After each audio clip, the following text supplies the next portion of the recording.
ओम नमो भगवते वासुदेवाय। ओम नमो भगवते वासुदेवाय।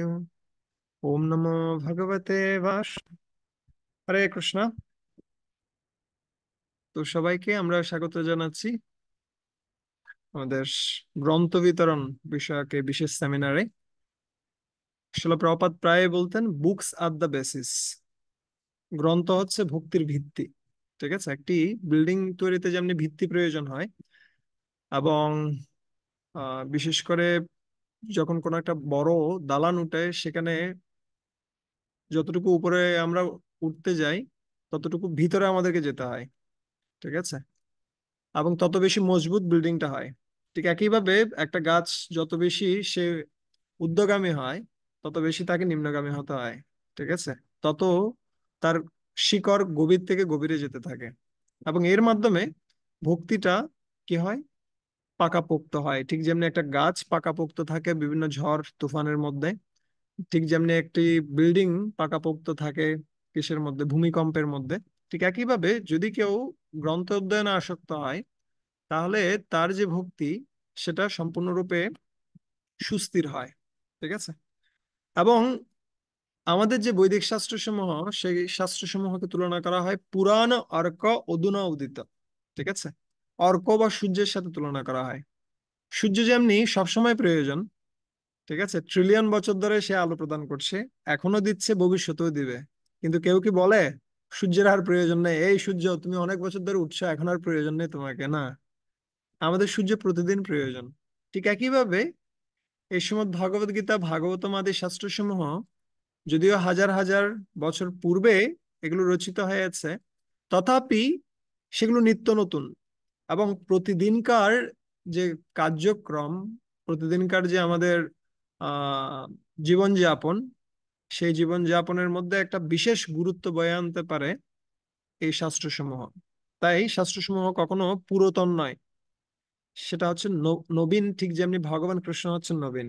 ঠিক আছে, এবং আমরা দেখতে পাই শ্রী চৈতন্য মহাপ্রভু তিনি যখন এই জগৎ থেকে চলে যাবেন তার পূর্বে তিনি বাংলাদেশে এসেছিলেন। ঠিক আছে, বাংলাদেশের রাজশাহীতে এসেছিলেন, এবং তিনি পদ্মার কাছে বিশেষভাবে কৃষ্ণ প্রেম রেখে গিয়েছিলেন। ঠিক আছে, কেন? ভবিষ্যতে নরোত্তম দাস ঠাকুর আসবেন, যিনি এই কৃষ্ণ প্রেম প্রাপ্ত হয়ে তিনি কি করবেন, খুব সুন্দর ভজন সমূহ রচনা করবেন এবং ভগবানের বাণী প্রচার করবেন। সেজন্য মহাপ্রভু কি করে গিয়েছিলেন, এই কৃষ্ণ প্রেম পদ্মার কাছে রেখে গিয়েছিলেন।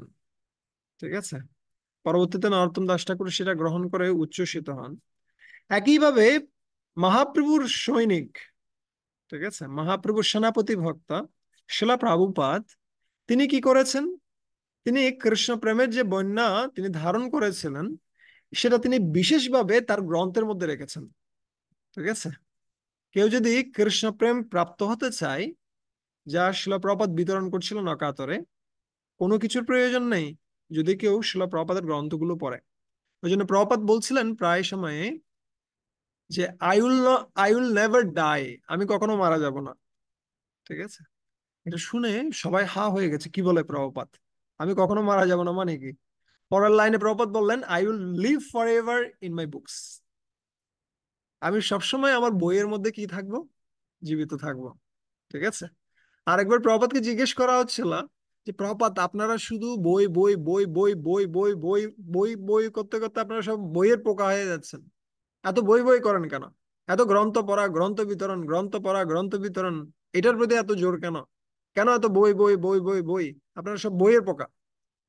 তখন প্রভুপাদ বলছেন আমরা তো বইয়ের পোকা, ঠিক আছে, তোমরা যদি এই বইগুলো না পড়ো, ভগবত গীতা, ভাগবতম আদি বইগুলো না পড়ো, তাহলে আমরা বইয়ের পোকা, তোমরা বিষ্ঠার পোকা হবে।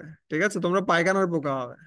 ঠিক আছে, সো এই শিলা প্রভুপাদের যে গ্রন্থগুলো, বিশেষ করে এই ভগবত গীতা, ভাগবতম আদি শাস্ত্রসমূহ যখন থেকে প্রকাশিত হচ্ছে, সেই গ্রন্থগুলো কি করছে, ভগবান কৃষ্ণ যে উদ্দেশ্য নিয়ে এই জ্ঞান প্রদান করছিলেন সেই একই উদ্দেশ্যটাকে ধারণ করছে, এবং সেটা যথাযথভাবে প্রকাশ করেছেন শিলা প্রভুপাদ। যার কারণে প্রভুপাদ লাস্ট গত 50 বছর ধরে আহ, যে ইসকন সারা বিশ্বে কাজ করছে। 50 বছরে 50 কোটির উপরে ভগবত গীতা সারা পৃথিবীতে বিতরণ হয়েছে, এবং এর মাধ্যমে হাজার হাজার কৃষ্ণ মন্দির সারা পৃথিবীতে গড়ে উঠছে, লক্ষ লক্ষ মানুষ ভগবানের ভক্ত হচ্ছে, সারা পৃথিবীতে রথযাত্রা হচ্ছে, কৃষ্ণ বিগ্রহের আরাধনা হচ্ছে। সেটা কোথা থেকে প্রকাশিত হচ্ছে? সেটা ভগবত গীতা ভাগবতমাদি বইগুলো থেকে বের হচ্ছে। কেন? সেখানে প্রভুপাদ কৃষ্ণ প্রেম রেখেছেন। ঠিক আছে। সো আমরা আজকে দেখব এই গ্রন্থগুলো কেন এত গুরুত্বপূর্ণ। যদি আমরা এই গ্রন্থগুলো পড়ি তাহলে কি কি লাভ হবে, না করলে কি কি সমস্যা হবে, আর গ্রন্থ অধ্যয়নে কি কি বাধাগুলো রয়েছে, কোন গ্রন্থটি আগে পড়বো কোনটি পরে পড়বো, বা কিভাবে আমি নোট করতে পারি, বা প্র্যাকটিক্যালি কিছু বলুন যাতে করে আমি আরো ভালোভাবে গ্রন্থগুলো পড়তে পারি। ঠিক আছে। তো আমরা গ্র্যাজুয়ালি দেখব। তো আমি আশা করছি আপনারা সবাই খুব মনোযোগ সহকারে এই সেমিনারটিতে অংশগ্রহণ করবেন। ঠিক আছে। ঠিক যেমনি কৃষ্ণদাস কবিরাজ গোস্বামী প্রার্থনা করছিলেন, সব শ্রোতাগণের করি চরণ বন্দন, এইসব সিদ্ধান্ত শুনো করি এক মন। সব শ্রোতাগণের আমি কি করি? চরণ বন্দনা করি। হে শ্রোতাগণ, আপনারা শ্রেষ্ঠ। কেন শ্রেষ্ঠ? কারণ বলা খুব সহজ কিন্তু শোনা খুব কঠিন রয়েছে। কারণ শুনতে শুনতে মানুষ ঘুমিয়ে পড়ে, কিন্তু বলতে বলতে কেউ ঘুমায় না। ঠিক আছে। মনোযোগ সহকারে শ্রবণ করাটা খুব কঠিন রয়েছে। মনোযোগ সহকারে সবাই বলতে পারে, কারণ মনোযোগ না থাকলে বলতে পারবে না, ওলট পালট হয়ে যাবে। কিন্তু মনোযোগ না থাকলেও শোনা যায়, শুনতে শুনতে ঘুমানো যায়। তাই কৃষ্ণদাস কবিরাজ গোস্বামী বলছেন যে আমি সমস্ত শ্রোতাগণের চরণ বন্দন করছি, আপনারা কৃপাপূর্বক মনোযোগ সহকারে শ্রবণ করুন। ঠিক আছে। একই কথা ভাগবতম বলছে, তসমাৎ একেন মনসা, এক মনে শ্রবণ করুন। একই কথা ভগবত গীতায় বলছে, আপনি দেখবেন, ব্যবসায়াত্মিকা বুদ্ধির এক ইহা কুরুনন্দন, এক মনে শ্রবণ করুন। ঠিক আছে। আর শ্রবণ করার গুরুত্ব কি, লাভ কি হবে যদি আমরা শ্রবণ করি? শুনিলে খণ্ডিবে চিত্তের অজ্ঞানাদি দোষ, কৃষ্ণে গারো প্রেম হবে পাইবে সন্তোষ। শুনিলে খণ্ডিবে চিত্তের অজ্ঞানাদি দোষ। যদি কেউ ভগবানের কথা শ্রবণ করতে থাকে তাহলে কি হবে? যত অজ্ঞান অন্ধকার রয়েছে আমাদের হৃদয়ের সেটা সম্পূর্ণরূপে নষ্ট হয়ে যাবে। আর কি হবে? কৃষ্ণে গাঢ় প্রেম হবে, কৃষ্ণের প্রতি ভালোবাসাটা খুব গাঢ় হবে। ঠিক আছে। দুধ জাল দিলে যেমন ক্ষীর হয়, ঠিক একইভাবে আমাদের যে কৃষ্ণ প্রেম রয়েছে সেটা কি হবে? সেটা আরো ঘনীভূত হবে। কৃষ্ণে গাঢ় প্রেম হবে। আর কি? এটা কৃষ্ণকে আরো প্রেম হবে, এটা পরের বিষয়। বর্তমানে কি লাভ হবে সেটা বলেন আমাকে। পাইবে সন্তোষ, সন্তোষ প্রাপ্ত হব। আমরা সবাই স্যাটিসফ্যাকশন চাই, আমরা আনন্দ চাই। ঠিক আছে। আর এই কৃষ্ণ ভাবনামৃতের কথা যদি আমরা শ্রবণ করি, ভগবানের কথা যদি আমরা নিরন্তর শ্রবণ করতে থাকি, তাহলে আমরা সবসময় সন্তোষ প্রাপ্ত হব। ঠিক আছে, আনন্দ প্রাপ্ত হব। তো এখন আমরা জানি বর্ষাকাল চলছে। বর্ষা ঋতুতে আপনারা বেশিরভাগ ব্যক্তি হয়তো গ্রামেই ছিলেন, এখনো অনেকে আছেন হয়তো। গ্রামে কি হয়, এই যে সব রাস্তাগুলো সাধারণত মাটির রাস্তা হয়। এখন আস্তে আস্তে সব কি হয়ে যাচ্ছে, মাটির রাস্তার বদলে সব পিচ ঢালা রোড হয়ে যাচ্ছে। কিন্তু আগে এই ধরনের হতো, মাটির রাস্তা থাকতো, এবং সেখানে যখন বৃষ্টিপাত হতো আর যখন সেই রাস্তাগুলো দিয়ে যখন কেউ আর চলাফেরা করতো না, তখন সেগুলো কি হতো, সমস্ত ঘাসে ভরে যেত। ঠিক আছে। আবার অনেক সময় এটাও হতো যে সেখানে অনেক বড় বড় গর্ত হয়ে যায়। আবার এমন হয় যে এই এই রাস্তা ঠিক নাকি ওই রাস্তা ঠিক, এই রাস্তা কোথায় যাচ্ছে সেটা বোঝাও যায় না। কেন? কারণ এই রাস্তা ধরে অনেক দিন ধরে কেউ যাচ্ছে না। ঠিক আছে। ঠিক একইভাবে যখন কোনো একটা সোসাইটির লোক তারা যখন ভগবানের কথা শ্রবণ করে না, অথবা ভগবদ গীতা ভাগবতম আদি শাস্ত্রসমূহ অধ্যয়ন করে না, তখন তারা বিভ্রান্ত হয়ে যায়। কি করা কর্তব্য, কি করা কর্তব্য নয়। ঠিক আছে। কোন পথ সঠিক, কাকে অনুসরণ করা উচিত, কাকে অনুসরণ করা উচিত নয়, সেটা আমরা সম্পূর্ণরূপে কি হয়ে যায়, বিস্মৃত হয়ে যায়। আর আমরা মনে করি যেটাই সামনে আছে সেটাই ঠিক। ঠিক আছে। যত মত তত পথ, বা যেদিকে যাচ্ছে চলছে গাড়ি যাত্রা বাড়ি, যেদিকে যাচ্ছে যাক। কিন্তু সেটা ঠিক নয়। আমরা যদি সঠিক গন্তব্যে পৌঁছাতে চাই তাহলে অবশ্যই কি করতে হবে? এই শাস্ত্র গ্রন্থগুলো নিয়মিতভাবে অধ্যয়ন করতে হবে। ঠিক আছে? তাহলে আমরা সবসময় কি থাকবো, ট্র্যাকে থাকবো। ঠিক যেমনি আপনি দেখবেন যখন একটা অ্যারোপ্লেন সে যখন আকাশে উড়ে, তাকে সবসময় রাডারের সাথে কানেক্টেড থাকতে হয়। রাডার থেকে যদি সামান্য পরিমাণে সে বিচ্যুত হচ্ছে, তাহলে সে সম্পূর্ণরূপে বিভ্রান্ত হয়ে যাবে। যিনি কে রয়েছেন, যিনি পাইলট রয়েছেন, তিনি বিভ্রান্ত হয়ে যাবেন। কি করা কর্তব্য, কোন দিকে যাব, সবকিছু এক মনে হবে, কিন্তু আসলে সবকিছু এক নয়। ঠিক আছে? তাই আমাদের নিয়মিতভাবে শাস্ত্রগ্রন্থগুলোর আহ, সান্নিধ্যে থাকতে হবে। তাহলে সেটা মসৃণ হবে। ঠিক আছে? রোডটা মসৃণ, এবং আমরা সবসময় বুঝতে পারবো কোন রাস্তা দিয়ে আমরা সহজে ভগবানের ধামে ফিরে যেতে পারবো। ঠিক আছে? এবং কোন রাস্তা দিয়ে আমাদের বর্তমান জীবনটাও অনেক সুন্দর হবে, পরবর্তী জীবনটাও অনেক সুন্দর হবে। ঠিক আছে? এই জন্য প্রপাত প্রায়ই বলতেন যে বুকস আর দ্য বেসিস, বই হচ্ছে ভিত্তি। এবং প্রপাত বলছিলেন যে আমার গ্রন্থগুলি আগামী 10,000 বছর ধরে মানব সমাজের নীতিশাস্ত্র হয়ে থাকবে। নীতিশাস্ত্র মানে কি, কি করা উচিত, কি করা উচিত না, ঠিক যেমনি মনুসংহিতা রয়েছে, তারপরে চাণক্য নীতিশাস্ত্র রয়েছে। ঠিক আছে? যেটা বর্ণনা করে আমাদের কর্তব্য কি রয়েছে। আহ, তো শিলা প্রভুপাদের গ্রন্থগুলো, শিলা প্রভুপাদ তার আহ মন গড়া কোনো কি থেকে, চিন্তা ভাবনা থেকে কোনো কিছু রচনা করেননি। তিনি সেখানে যা কিছু দিয়েছেন সবগুলো কোথা থেকে দিয়েছেন, সম্পূর্ণরূপে শাস্ত্রসমূহ থেকে দিয়েছেন, এবং প্রত্যেকটা কথায় আপনি দেখবেন কোট রয়েছে। ঠিক আছে? এই জন্য প্রভুপাদ বলতেন আমরা হব ভগবানের যথাযথ লয়ার, আমরা লায়ার হব না। ঠিক আছে? একটা হচ্ছে লয়ার, আর একটা হচ্ছে লায়ার। লায়ার মানে কি, লায়ার মানে হচ্ছে মিথ্যাবাদী। আর লয়ার মানে কি, আইনজীবী।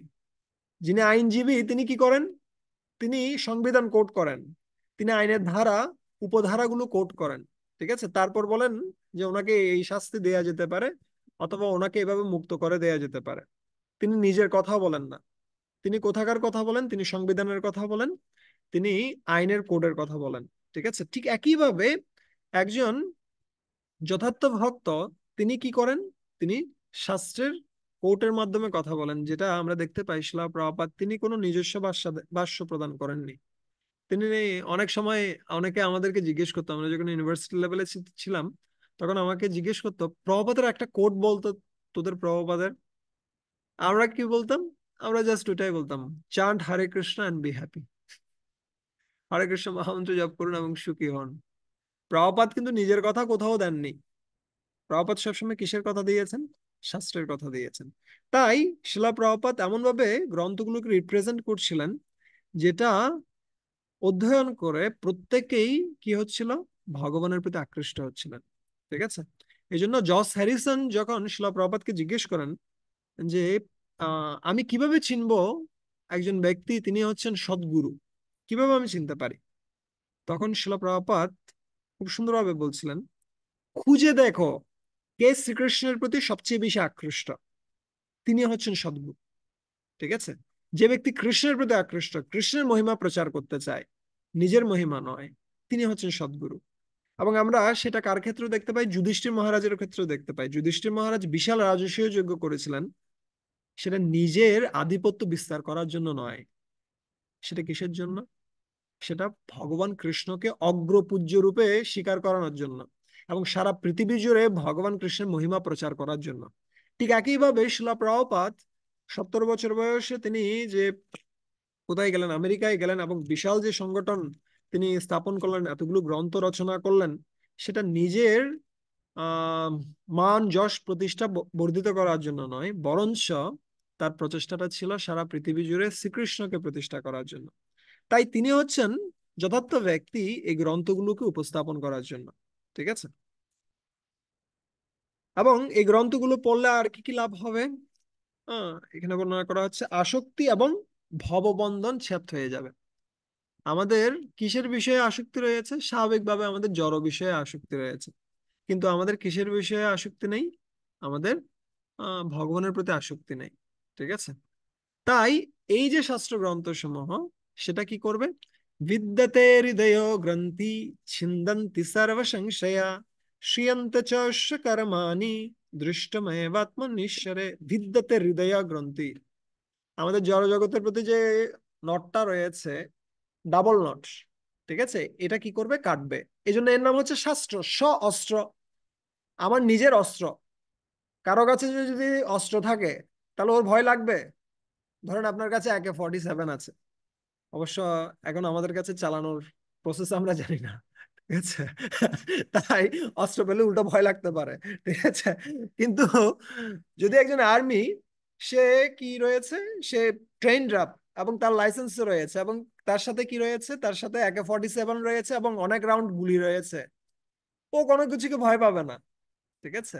ঠিক একইভাবে যে ব্যক্তি প্রতিদিন খুব ভালোভাবে গ্রন্থ অধ্যয়ন করছে, তার ঝুলিটা অস্ত্রে পরিপূর্ণ, ঠিক আছে। কিসের অস্ত্র?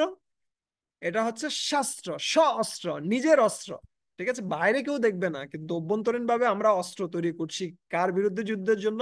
মায়ার বিরুদ্ধে যুদ্ধের জন্য, আসক্তির বিরুদ্ধে যুদ্ধের জন্য, এবং এই জড় জগতের বন্ধন ছেদ করে ভগবানের ধামে ফিরে যাওয়ার জন্য, ঠিক আছে। সো এই কৃষ্ণ কথা যখন আমরা অধ্যয়ন করছি প্রতিদিন, তখন আমরা কোটিপতি হচ্ছি, ঠিক আছে।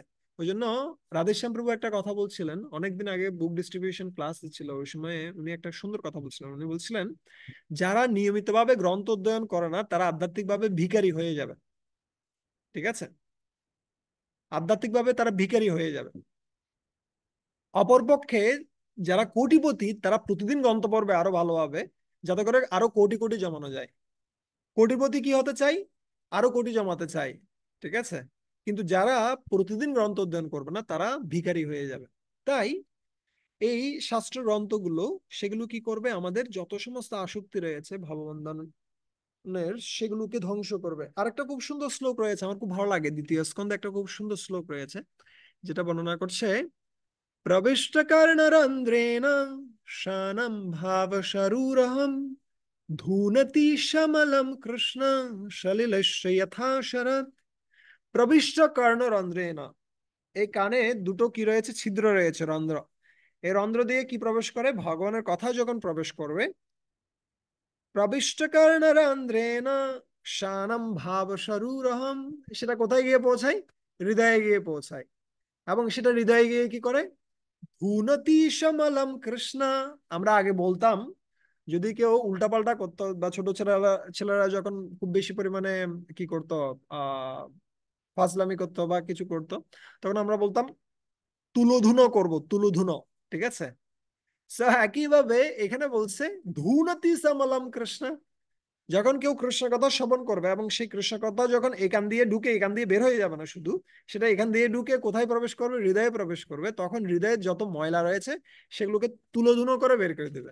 ধুনতি সমলম কৃষ্ণ সলিলস্য যথা শরৎ। এবং তখন জলটা কেমন হবে? এই বর্ষাকালে সাধারণত জল দেখবেন ঘোলাটে, সেখানে কর্দমাক্ত থাকে। কিন্তু যখন শরৎ ঋতু আসে, তখন সেই জল সম্পূর্ণরূপে কি হয়ে যায়? সম্পূর্ণরূপে পরিষ্কার হয়ে যায়, ঠিক আছে। ঠিক একইভাবে যখন কেউ নিয়মিতভাবে ভগবানের কথা শ্রবণ করছে, তখন তার হৃদয়টা সম্পূর্ণরূপে পরিষ্কার হয়ে যায়, ঠিক আছে। এই জন্য ভাগবতম বলছে, নষ্ট প্রায়েষু অভদ্রেষু, ঠিক আছে, নিত্যম ভাগবত সেবায়। কেউ যদি নিত্যভাবে প্রতিদিন ভাগবতমের কথা শ্রবণ করে, তাহলে তার সমস্ত কিগুলো, আসক্তি, ভববন্ধন, অথবা তার যে অনর্থগুলো রয়েছে, সেটা সম্পূর্ণরূপে নষ্ট হয়ে যায়, ঠিক আছে। ইয়েস। আরেকটা বিশেষ গুণ হচ্ছে, আমরা যখন শাস্ত্র গ্রন্থ অধ্যয়ন করব, তখন আমরা একটা বিশেষ গ্লাস পাবো, ঠিক আছে। এই যে আপনারা দেখতে পাচ্ছেন আমার কাছে একটা কি রয়েছে, চশমা আছে। সেটা দিয়ে আমি দেখতে পাই, আমি দূরে একটু কম দেখি, কাছে ভালো দেখি, ঠিক আছে। তো চশমাটা না থাকলে আমি দেখতে পাবো না। আবার কিছু কিছু চশমা রয়েছে কালো চশমা, কিছু চশমা রয়েছে নীল চশমা, কিছু চশমা রয়েছে লাল চশমা, ঠিক আছে। আবার গাভীদের পরানো হয় সবুজ চশমা, যা দেখবে তা সবুজ সবুজ মনে হবে, তাহলে সবকিছু খেতে চাইবে ও, ঠিক আছে। সো আমাদেরও একটা চশমা প্রয়োজন, যে চশমা দিয়ে আমরা জগৎটাকে দেখব। সেটা হচ্ছে কি? শাস্ত্র চশমা বা শাস্ত্র চক্ষু, ঠিক আছে। এই শাস্ত্র চক্ষু যদি থাকে, তাহলে আমরা বিভিন্ন ঘটনা দেখব জগতে, ভালো মন্দ বিভিন্ন ঘটনা দেখব। কিন্তু সেই ঘটনাগুলোকে বিচার করব কিসের মাধ্যম দিয়ে? সেই ঘটনাগুলোকে বিচার করব আমরা শাস্ত্রের মাধ্যম দিয়ে। ঠিক আছে? এজন্য আমরা দেখতে পাই শিলা প্রভুপাদ তিনি যখন কোথায় গিয়েছিলেন, তিনি যখন আমেরিকায় গিয়েছিলেন, সেই সময়টিতে তিনি মনে করেননি যে এই যে হিপ্পিরা যারা সম্পূর্ণরূপে পথভ্রান্ত হয়ে গেছে, ঠিক আছে, তারা রাজনৈতিক কারণে সমস্যায় আছে, সামাজিক কারণে সমস্যায় আছে, অথবা পারিপার্শ্বিক অবস্থার কারণে সমস্যায় রয়েছে। না, কোনোটি তিনি দেখেননি। তিনি কি দেখেছিলেন? তিনি দেখেছিলেন এরা কৃষ্ণ ভাবনার অভাবে তারা সমস্যায় আছে। একই বিষয়টা হয়েছিল কার ক্ষেত্রে? শিলা প্রভুপাদ যখন ভক্তি সিদ্ধান্ত সরস্বতী গোস্বামী ঠাকুরের সাথে দেখা করতে গিয়েছিলেন, সে সময়টিতে ভক্তি সিদ্ধান্ত সরস্বতী গোস্বামী ঠাকুর প্রথম কথাতেই প্রভুপাদকে বলেছিলেন, তোমার মতো শিক্ষিত ব্যক্তিরা কেন বিদেশে গিয়ে প্রচার করছো না? প্রভুপাদ বলছিলেন, কে শুনবে আপনার কথা? কে শুনবে মহাপ্রভুর কথা? যখন ভারত পরাধীন, তখন শিলা ভক্তি সিদ্ধান্ত সরস্বতী গোস্বামী ঠাকুর বলছিলেন যে আহ সরকার পাল্টাবে কিন্তু পরিস্থিতি পাল্টাবে না। ঠিক আছে? এই জগতের সমস্যা কি নয়? এই জগতের সমস্যা নয় অন্ন, বস্ত্র, বাসস্থান, এই সমস্ত কিছু। মূল সমস্যা হচ্ছে কি? মূল সমস্যা হচ্ছে কৃষ্ণ বিস্মৃতি।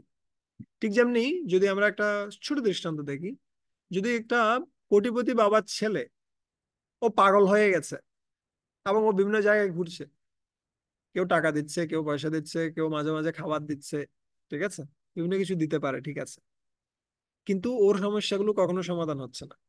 সমস্যাটার সমাধান কখন হবে?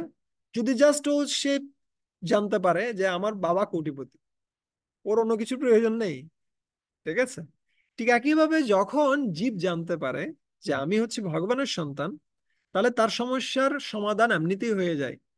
ঠিক আছে? এই জন্য বলছি কি, জীব কৃষ্ণ দাস, এই বিশ্বাস করলে তো আর দুঃখ নাই। রাধা কৃষ্ণ বল বল, বল রে সবাই। জীব কৃষ্ণ দাস, এই বিশ্বাস করলে তো আর দুঃখ নাই। ঠিক আছে? জীব ভগবানের যে দাস, সেটা যদি কেউ উপলব্ধি করতে পারে তাহলে আর কোনো দুঃখ নেই। এবং এভাবে কে দর্শন করতে পারবে? যে ব্যক্তি ভালোভাবে গ্রন্থ অধ্যয়ন করছে সে দর্শন করতে পারবে। ঠিক আছে? এবং আমি কয়েকদিন আগে দশম স্কন্ধে পড়ছিলাম, ওখানে খুব সুন্দরভাবে ব্রহ্মাজি বলছেন, ব্রহ্মাজি প্রার্থনা করছেন ভগবান কৃষ্ণের কাছে ব্রহ্মা বিমোহন লীলার পরে তিনি সেখানে বলছেন আহ গুরুদেবের কৃপা সেটা হচ্ছে সূর্যের আলোর মতো, আর শাস্ত্র হচ্ছে চক্ষুর ন্যায়। ঠিক আছে? গুরুদেবের কৃপা হচ্ছে কি? সূর্যের আলো। আর শাস্ত্র হচ্ছে চক্ষু। এবং যখন সূর্যের আলো রয়েছে এবং চক্ষু রয়েছে, তখন আমরা প্রকৃত বস্তুটাকে দেখতে পাই। ঠিক আছে? না হলে প্রকৃত বস্তুকে আমরা দেখতে পাই না। ঠিক একইভাবে যদি আমাদের যথার্থ শাস্ত্র জ্ঞান থাকে এবং গুরু বৈষ্ণবদের কৃপা থাকে, তাহলে আমরা জগতে যত ঘটনা ঘটবে সবগুলোকে কৃষ্ণের সাথে যুক্ত করতে পারবো। এবং এটাই হচ্ছে প্রকৃত কৃষ্ণ ভাবনা। যা কিছু আমরা দেখবো সব, সবার সাথে, সবকিছুর সাথে কৃষ্ণকে যুক্ত করা। সিম্পল। যদি কেউ বলে এই যে পানির বোতলটা, এটা কিভাবে কৃষ্ণের সাথে যুক্ত? কিভাবে যুক্ত, এবার কিভাবে যুক্ত করা যায়? ঠিক আছে? যেমন এটার যে কালার, আমি যদি বলি তপ্ত কাঞ্চন গৌরাঙ্গী রাধে বৃন্দাবনেশ্বরী, তো দেখার সাথে সাথে আপনার মনে হবে তপ্ত কাঞ্চন বর্ণা বা কার, রাধারানী। ঠিক আছে? তারপর যদি আমরা বলি এখানে জল রয়েছে পাত্রের ভিতরে, তাহলে কি হয়? আহ কে বলছেন? ভগবান কৃষ্ণ ভগবত গীতায় কি বলছেন? যে আমি হচ্ছি জলের স্বাদ। ঠিক আছে? রসহম অপসু কন্তেয়। ঠিক আছে? সো বিভিন্ন ভাবে সেটাকে আপনি কি করতে পারেন, এটা একটা পাত্র। ঠিক একইভাবে আমরা দেখতে পাই দামবন্ধন লীলায় কি করছিলেন ভগবান? সব ননির পাত্রগুলো ভাঙছিলেন। ঠিক আছে? সো আপনি যা কিছু দেখবেন তার সাথে কি করা? তার সাথে কৃষ্ণ ভাবনাকে যুক্ত করে দেয়া। সেটা সম্ভব হয় কখন? যখন আমরা খুব ভালোভাবে শাস্ত্রগ্রন্থ অধ্যয়ন করছি এবং খুব ভালোভাবে কৃষ্ণ কথা শ্রবণ করছি। ঠিক আছে? তখন আমরা এই বিশেষ চশমাটা পাবো, যেটার নাম হচ্ছে কি শাস্ত্র চশমা অথবা শাস্ত্র চক্ষু। ঠিক আছে? ইয়াস। আর কি হবে বিশেষ? আমাদের শোক, মোহ এবং ভয়। শোক হচ্ছে কিসের জন্য? অতীতের জন্য। ইস, আমি এটা পারলাম না, ইস, ইস, এটা হলো না। আমি এ প্লাস পেলাম না, ইস ভালো একটা চাকরি পেলাম না, ইস। মোহ হচ্ছে কি, বর্তমানের জন্য, কি করব, কি করব, কি হবে, কি, কোথায় যাব, ঠিক আছে। আহ আর ভয় হচ্ছে কিসের জন্য, ভয় হচ্ছে ভবিষ্যতের জন্য, ঠিক আছে। ভবিষ্যতে কি হবে, চাকরি পাবো তো, আহ বিয়ে হবে তো, তারপরে কি সন্তান হবে তো, সন্তানদের বিবাহ দিতে পারবো তো, ঠিক আছে। সো একটা হচ্ছে ইস, একটা হচ্ছে মোহ, হচ্ছে কি, কি হবে, কি হবে, ঠিক আছে। আর হচ্ছে ভবিষ্যৎ নিয়ে চিন্তা করা। সো আহ শোক, মোহ এবং ভয়, এই তিনটি থেকে যদি আমরা মুক্ত হতে চাই, তাহলে আমাদের কি প্রয়োজন রয়েছে, আমাদের ভগবানের কথা খুব ভালোভাবে শ্রবণ করা প্রয়োজন রয়েছে, ঠিক আছে। এই জন্য কি বলছেন, ইয়স্যাম বৈ শ্রিয়মানায়ম কৃষ্ণে পরম পুরুষে ভক্তির উৎপদ্যতে পুংস শোক মোহ ভয়াপহ।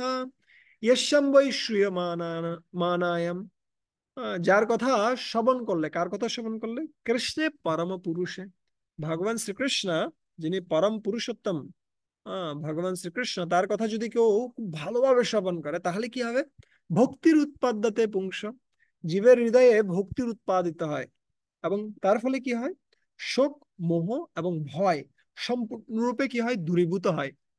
ঠিক যেমনি উদাহরণ দেওয়া হচ্ছে কিসের ফলে, যখন সূর্য উদিত হয়, তখন যেমনি স্বাভাবিকভাবেই কুয়াশা চলে যায়, অন্ধকার চলে যায়, ঠিক আছে। নিহারম ইব ভাস্করা, নিহার মানে হচ্ছে কি কুয়াশা, কুয়াশা এমনিতেই চলে যাবে, অন্ধকার এমনিতেই চলে যাবে, এটার জন্য চিন্তা করতে হয় না। ঠিক একইভাবে যদি কেউ শাস্ত্রগ্রন্থ খুব ভালোভাবে অধ্যয়ন করছে, স্বাভাবিকভাবে তার হৃদয়ে কি উৎপাদিত হবে, ভক্তি উৎপাদিত হবে, এবং তার মাধ্যমে সমস্ত শোক, মোহ, ভয় সম্পূর্ণরূপে আমরা মুক্ত হতে পারবো, ঠিক আছে। আমার আরেকটা ঘটনা মনে পড়ে যাচ্ছে শাস্ত্র চক্ষু নিয়ে। আমি আজকেই গুরু মহারাজের একটা লেকচার শুনছিলাম, শিশিমন জয়প্রকাশ গোস্বামী গুরু মহারাজের গত সপ্তাহে যে লেকচারটা দিয়েছে। তো ওখানে গুরু মহারাজ বলছে যে আহ আমেরিকার প্রেসিডেন্ট পদপ্রার্থী কমলা হ্যারিস, ঠিক আছে। সো ওনার নাম যদি কেউ গ্রহণ করে, তাহলে এমনিতে নামাবাস হয়ে যায়। কিভাবে নামাবাস হয়, কমলা হচ্ছে কার আরেক নাম, রাধারানীর আরেক নাম, ঠিক আছে। হ্যারিস, হরি থেকে হ্যারিস আসছে। সো হরি আর কমলা, কমলা হচ্ছে রাধারানী, আর হরি হচ্ছে কৃষ্ণ, রাধা কৃষ্ণ উচ্চারণ হয়ে যাচ্ছে, ঠিক আছে। তারপরে বলছে কি, আমরা বাংলায় বলি কি কমলা লেবু, ঠিক আছে। কমলা হচ্ছে রাধারানীর নাম। আমরা এই যে, এর ফলে কি হয়ে যাচ্ছে, কার নাম উচ্চারণ হয়ে যাচ্ছে, রাধারানীর নাম উচ্চারণ হয়ে যাচ্ছে, ঠিক আছে। গুরু মহারাজ আগে একবার উদাহরণ দিচ্ছিলেন, আরেকটা সুন্দর উদাহরণ, যে একজন ডক্টর তাকে জিজ্ঞেস করছেন যে তুমি প্রচার করো, বলছে, না আমি তো প্রচার করি না, আমি জাস্ট রোগীদের কি করি, দেখাশোনা করি। বলছে, না না, এটা একটা ভালো সুযোগ, তুমি চাইলে প্রচার করতে পারো। কিভাবে আমি প্রচার করব, সে গুরু মহারাজ এখন বলছেন, খুব সহজ সহজ সিস্টেম। কিভাবে প্রচার করবে, তুমি তাদেরকে বলবে, যখন তারা ব্যায়াম করতে আসবে, তখন তাদেরকে জিজ্ঞেস করবে, তোমার হাঁটুর দ্বারা ধরো, হাঁটু, হাঁটুর ইংরেজি হচ্ছে নি। আর তারপরে বলবে তোমার আহ এটা, হাঁটু ধরার পরে হাতটাকে কোথায় নিয়ে আসার জন্য, বুকে নিয়ে আসার জন্য মাই, ঠিক আছে। তাহলে নি মাই, নি মাই, নি মাই, ঠিক আছে। তাহলে নিমাই উচ্চারণ হয়ে গেল। আর স্বাভাবিকভাবে আমেরিকা বা বিভিন্ন দেশে ওরা যখন কিসে ডাক্তারের কাছে যায়, সে সময় তাদের টাই, কোট, শুট সবকিছু থাকে, ঠিক আছে। তাহলে তুমি সেটাও ব্যবহার করতে পারো, ঠিক আছে। কিভাবে ব্যবহার করতে পারো, তাদেরকে বলবে আগে তো, তাদের হাঁটু ধরার জন্য নি, তারপর বলবে টাই ধরার জন্য টাই, নি টাই, নি টাই, নি টাই, তাহলে কি হয়ে গেল, নিতাই হয়ে গেল, ঠিক আছে। সো যা কিছু আমরা দেখছি, তার সাথে কাকে যুক্ত করা, ভগবানকে যুক্ত করার একটা বিশেষ সুযোগ হচ্ছে কি, এই শাস্ত্রগ্রন্থ অধ্যয়ন করা এবং ভগবানের কথা শ্রবণ করা, ঠিক আছে। তারপরে কি সুযোগ রয়েছে, সেটা হচ্ছে কি, কখন কিভাবে আমাদের কথা বলা উচিত, ঠিক আছে। আহ কথার কারণে কি হতে পারে, খুব ভালো ভালো সম্পর্ক তৈরি হতে পারে, অথবা ভালো সম্পর্ক ধ্বংস হয়ে যেতে পারে। তাই আমাদের শিখতে হবে কিভাবে বললে মানুষ শুনবে, আর কিভাবে শুনলে মানুষ বলবে, ঠিক আছে। কিভাবে বললে মানুষ শুনবে মানে কি, আমরা এমন ভাবে কথা বলবো যেন মানুষ শুনতে চায়, আর আমরা এমন ভাবে শুনবো মানুষ যেন বলতে চায়, ঠিক আছে। তো এটা আমাদের শিখতে হবে। আর কখন আমাদের কথা বলা উচিত, কখন কথা বলা উচিত নয়, ঠিক আছে, কখন নিশ্চুপ থাকা উচিত, কখন আবার খুব ভালোভাবে কি করা উচিত, আচরণ করা উচিত, অথবা কখন রেগে যাওয়া উচিত, কখন রেগে যাওয়া উচিত নয়, সবকিছু আমরা শিখবো কোথা থেকে? শাস্ত্র থেকে। আহ, আমরা যেমনি দেখতে পাই এই ঘটনাটিতে, আপনি দেখুন, এটা হচ্ছে কে, এটা হচ্ছে শিবের একজন ভক্ত, ভস্মাসুর। ঠিক আছে, উনি অনেক তপস্যা করেছেন, শিবের আরাধনা করেছেন। আর একটা পর্যায়ে গিয়ে যখন শিব আবির্ভূত হচ্ছে না, তো তখন কি হয়েছে, ভস্মাসুর সে কি করেছে, সে তার গলা কেটে ফেলার জন্য কি করে উদ্যত হয়েছে, গলা কেটে সে কিসে যজ্ঞে আহুতি দিবে। আর সেই অবস্থায় শিব আবির্ভূত হয়ে গেছে, আবির্ভূত হয়ে বলছে, এই আমি আশুতোষ, আমার আরাধনা করার জন্য তোমার এত কষ্ট করার প্রয়োজন নেই, তুমি বলো তুমি কি চাও। তখন ভস্মাসুর বলছে যে আমি আমি ইচ্ছা করি যার মাথায় আমি হাত দিব তার মাথাটা কি হয়ে যাবে, ছাই হয়ে যাবে। ঠিক আছে, ওর একটা বাজে অভিসন্ধি ছিল, বাজে অভিসন্ধিটা কি, অভিসন্ধি ছিল যে আমি কার মাথায় হাত রেখে, শিবের মাথায় হাত রেখে শিবকে বর্ষ করে ফেলবো, তারপর পার্বতীকে আমি বিবাহ করব। ঠিক আছে, এটা ছিল ওর অভিসন্ধি। আর এইটা শুনতে পেরে শিব পালাতে শুরু করেছে। ঠিক আছে, এমন ভাবে পালাচ্ছে যেন কে ধরতে না পারে, আহ ভস্মাসুর ধরতে না পারে, কিন্তু পেছনে পেছনে দৌড়াচ্ছে ভস্মাসুর।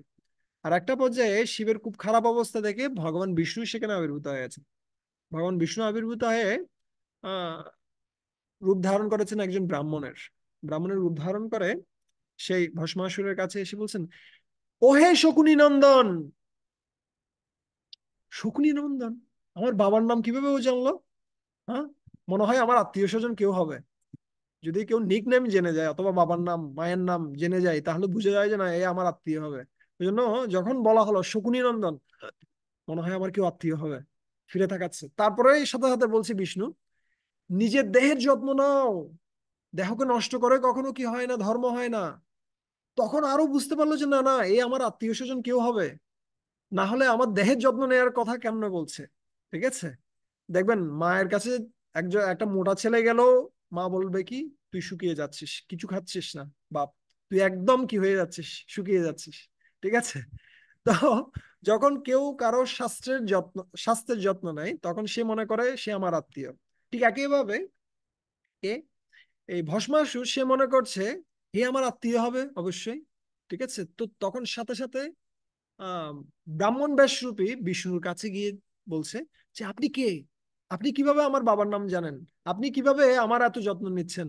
ঠিক আছে, তখন ভগবান বিষ্ণু যিনি ব্রাহ্মণ রূপ ধারণ করেছেন তিনি বলছেন যে তুমি কি হয়েছে, তুমি কার পেছনে দৌড়াচ্ছ?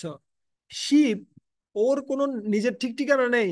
ঠিক আছে, ও ও থাকে শ্মশানে, ও ভস্ম ছাই বিভিন্ন কিছু মেখে থাকে। তার পেছনে দৌড়িয়ে কোনো লাভ আছে? তুমি তুমি যে বরটা প্রাপ্ত হয়েছো শিবের কাছ থেকে, তোমার প্রয়োজন নেই শিবকে দিয়ে সেটা পরীক্ষা করার। তোমার নিজের মাথায় তুমি হাত রাখতে পারো, তুমি পরীক্ষা করে দেখো। যদি এটা কাজ না করে, আমি তো নিশ্চিত এটা কাজ করবে না, যদি এটা কাজ না করে তাহলে আমি নিজে ওকে শাস্তি দিব। আমি ব্রাহ্মণ, আমি অভিশাপ দেওয়ার সাথে সাথে ও ধ্বংস হয়ে যাবে। ঠিক আছে, তুমি নিজের মাথায় হাত রেখে সেটা পরীক্ষা করে দেখো।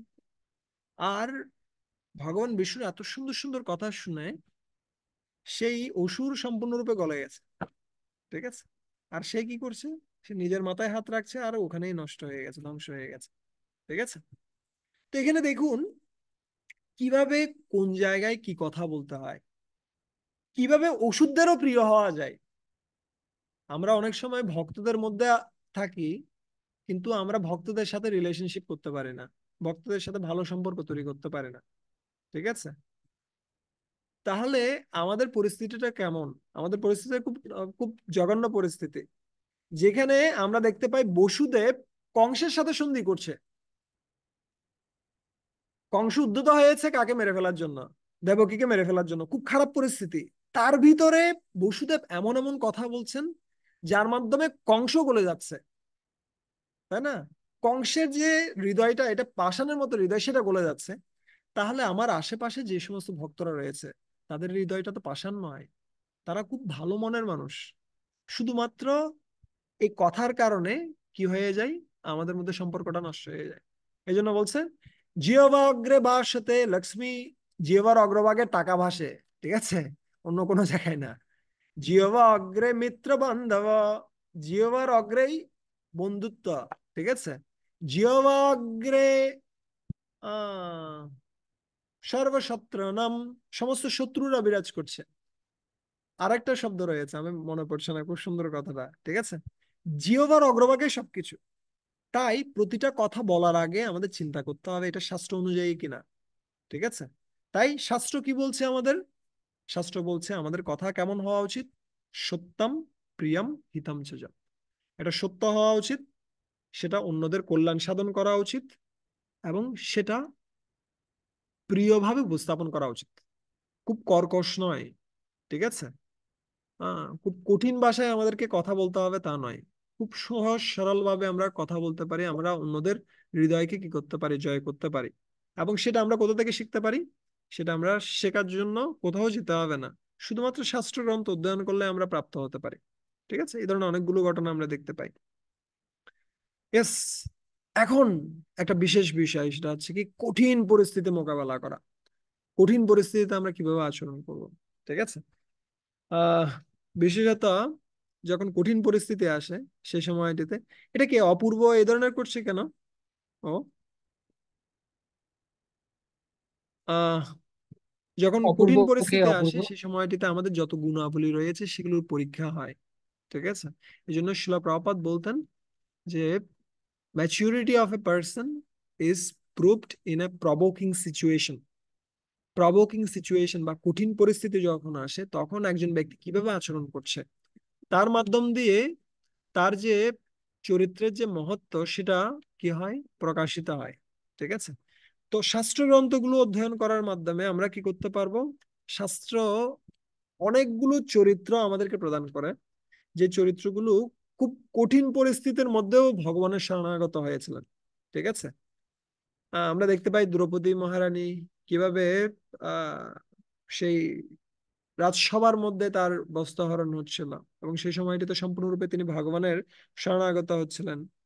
আমরা দেখতে পাই কার ক্ষেত্রে এ ধরনের রয়েছে, আমরা উত্তরার ক্ষেত্রে দেখতে পাই উত্তরা কিভাবে সম্পূর্ণরূপে ভগবানের শরণাগত হচ্ছিলেন।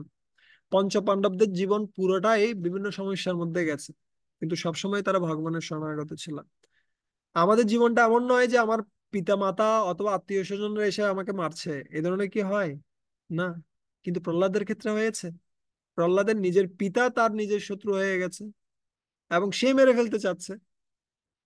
তো আমরা যখন শাস্ত্র অধ্যয়ন করি তখন আমরা বুঝতে পারবো আমরা একা নই। আমরা একা নই, আমাদের সাথে অনেক ব্যক্তিরা রয়েছে যারা অনেক বড় বড় কষ্টের মধ্যেও কি করেছে, ভগবানের ভক্তি করেছে। কিন্তু যখন আমরা শাস্ত্র পড়ি না তখন কি হবে, তখন আমরা মনে করি ইস, আমি এত ভক্তি করলাম আর আমার জীবনে এটা ঘটলো। হ্যাঁ? এটা যদি প্রহ্লাদ মহারাজ মানে জিজ্ঞেস করতো নৃসিংহদেবকে, তুমি এতদিন পরে কেন আসছো এখানে? হ্যাঁ, কোনো কাজ নেই তোমার? আমাকে এত করে যে মারার প্রচেষ্টা করলা, ওই সময়টা তুমি আবির্ভূত হতে পারতে। হ্যাঁ, এতগুলো পরীক্ষা নেওয়ার পরে তারপর মারতে হবে, হ্যাঁ, তারপর আসতে হবে তোমাকে। না, সেরকম আচরণ করেননি কেউ। আর আমরা যখন তাদের পরিস্থিতিগুলো দেখব তখন তাদের সাথে একটা ভালো সম্পর্ক আমরা তৈরি করতে পারবো। সাধু সঙ্গ শুধুমাত্র কি নয়, সাধু সঙ্গ শুধুমাত্র বাহ্যিক ভাবে নয়, সাধু সঙ্গ অভ্যন্তরীণ ভাবেও আমরা করতে পারি। কিভাবে আমরা করতে পারি? এই সমস্ত শাস্ত্রের চরিত্র যেগুলো রয়েছে সেগুলোর সাথে সম্পর্ক তৈরি করার মাধ্যমে। যখন আমরা পাণ্ডবদের ঘটনা পড়ছি তখন পাণ্ডবদের সাথে খুব ভালো একটা সম্পর্ক তৈরি হবে।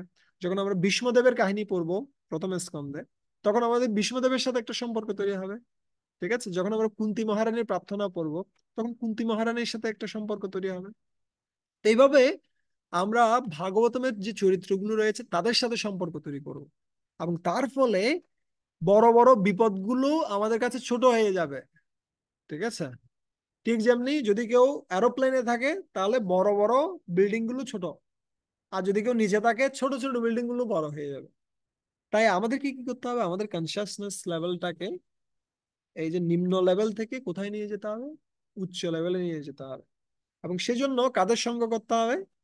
এই শ্রীমদ্ ভাগবতমে বর্ণিত যে সমস্ত মহাত্মারা রয়েছে তাদের সঙ্গ করতে হবে, ঠিক আছে।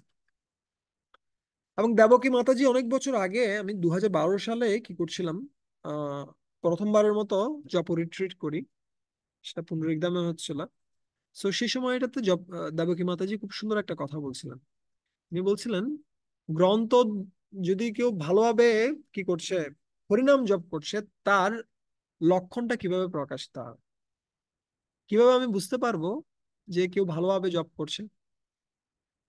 হ্যাঁ? তখন সেই সময়টিতে অনেকজন ব্যক্তি অনেকগুলো আনসার দিয়েছিলেন, কিন্তু দেবকী মাতাজি সবগুলো গ্রহণ করার পরে তারপর তিনি বললেন যে আপনাদের সবকিছুই ঠিক রয়েছে, কিন্তু আমি যেটা বাস্তবিকভাবে দেখেছি আমার ভক্তি জীবনে, সেটা হচ্ছে কি, ভালো জপের সর্বশ্রেষ্ঠ লক্ষণ হচ্ছে শাস্ত্র অধ্যয়নে আসক্তি। সে বেশি বেশি শুনতে চাইবে। ঠিক আছে। আরেকবার একটা ঘটনা হচ্ছিল, কিছু ভক্তের মধ্যে কথোপকথন হচ্ছিল যে কিভাবে আমি বুঝবো যে আমি এখনো ভগবানের কৃপা প্রাপ্ত হচ্ছি। ঠিক আছে, কিভাবে আমি সেটা বুঝবো? তখন বিভিন্ন জন বিভিন্ন আনসার দিচ্ছে। কেউ আনসার দিচ্ছে, যদি আমি কি হই, আমি যদি অথরিটিকে সন্তুষ্ট করতে পারি, তাহলে বুঝবো আমি কি, আমি এখনো কার কৃপা পাচ্ছি, আহ আহ, ভগবানের কৃপা পাচ্ছি। অথবা আরেকজন বলছিল যে যদি কি করা যায়, আমাকে যে সেবাগুলো দিয়েছে সেগুলো যদি আমি ঠিক মতো শেষ করতে পারি, তাহলে আমি বুঝবো যে আমি কি করছি, আমি ভগবানের কৃপা পাচ্ছি। ঠিক আছে। এভাবে এক একজন এক একটা আনসার দিচ্ছিলেন। সবগুলো ঠিক আছে, কিন্তু ব্যতিক্রমও হতে পারে। অনেক সময় অথরিটি ভালো ভালো কাজ করার পরও সন্তুষ্ট নাও হতে পারে। অনেক সময় আপনার ভালো ভালো কাজ করার পরে ভক্তরা সন্তুষ্ট নাও হতে পারে। ঠিক আছে। অনেক সময় আপনাকে যে কাজটা দিয়েছে, কাজটা আপনি কমপ্লিট করতে চেয়েছেন, কিন্তু পারেন নাই বিভিন্ন ভাবে। ঠিক আছে, হতে পারে বিভিন্ন সিচুয়েশন।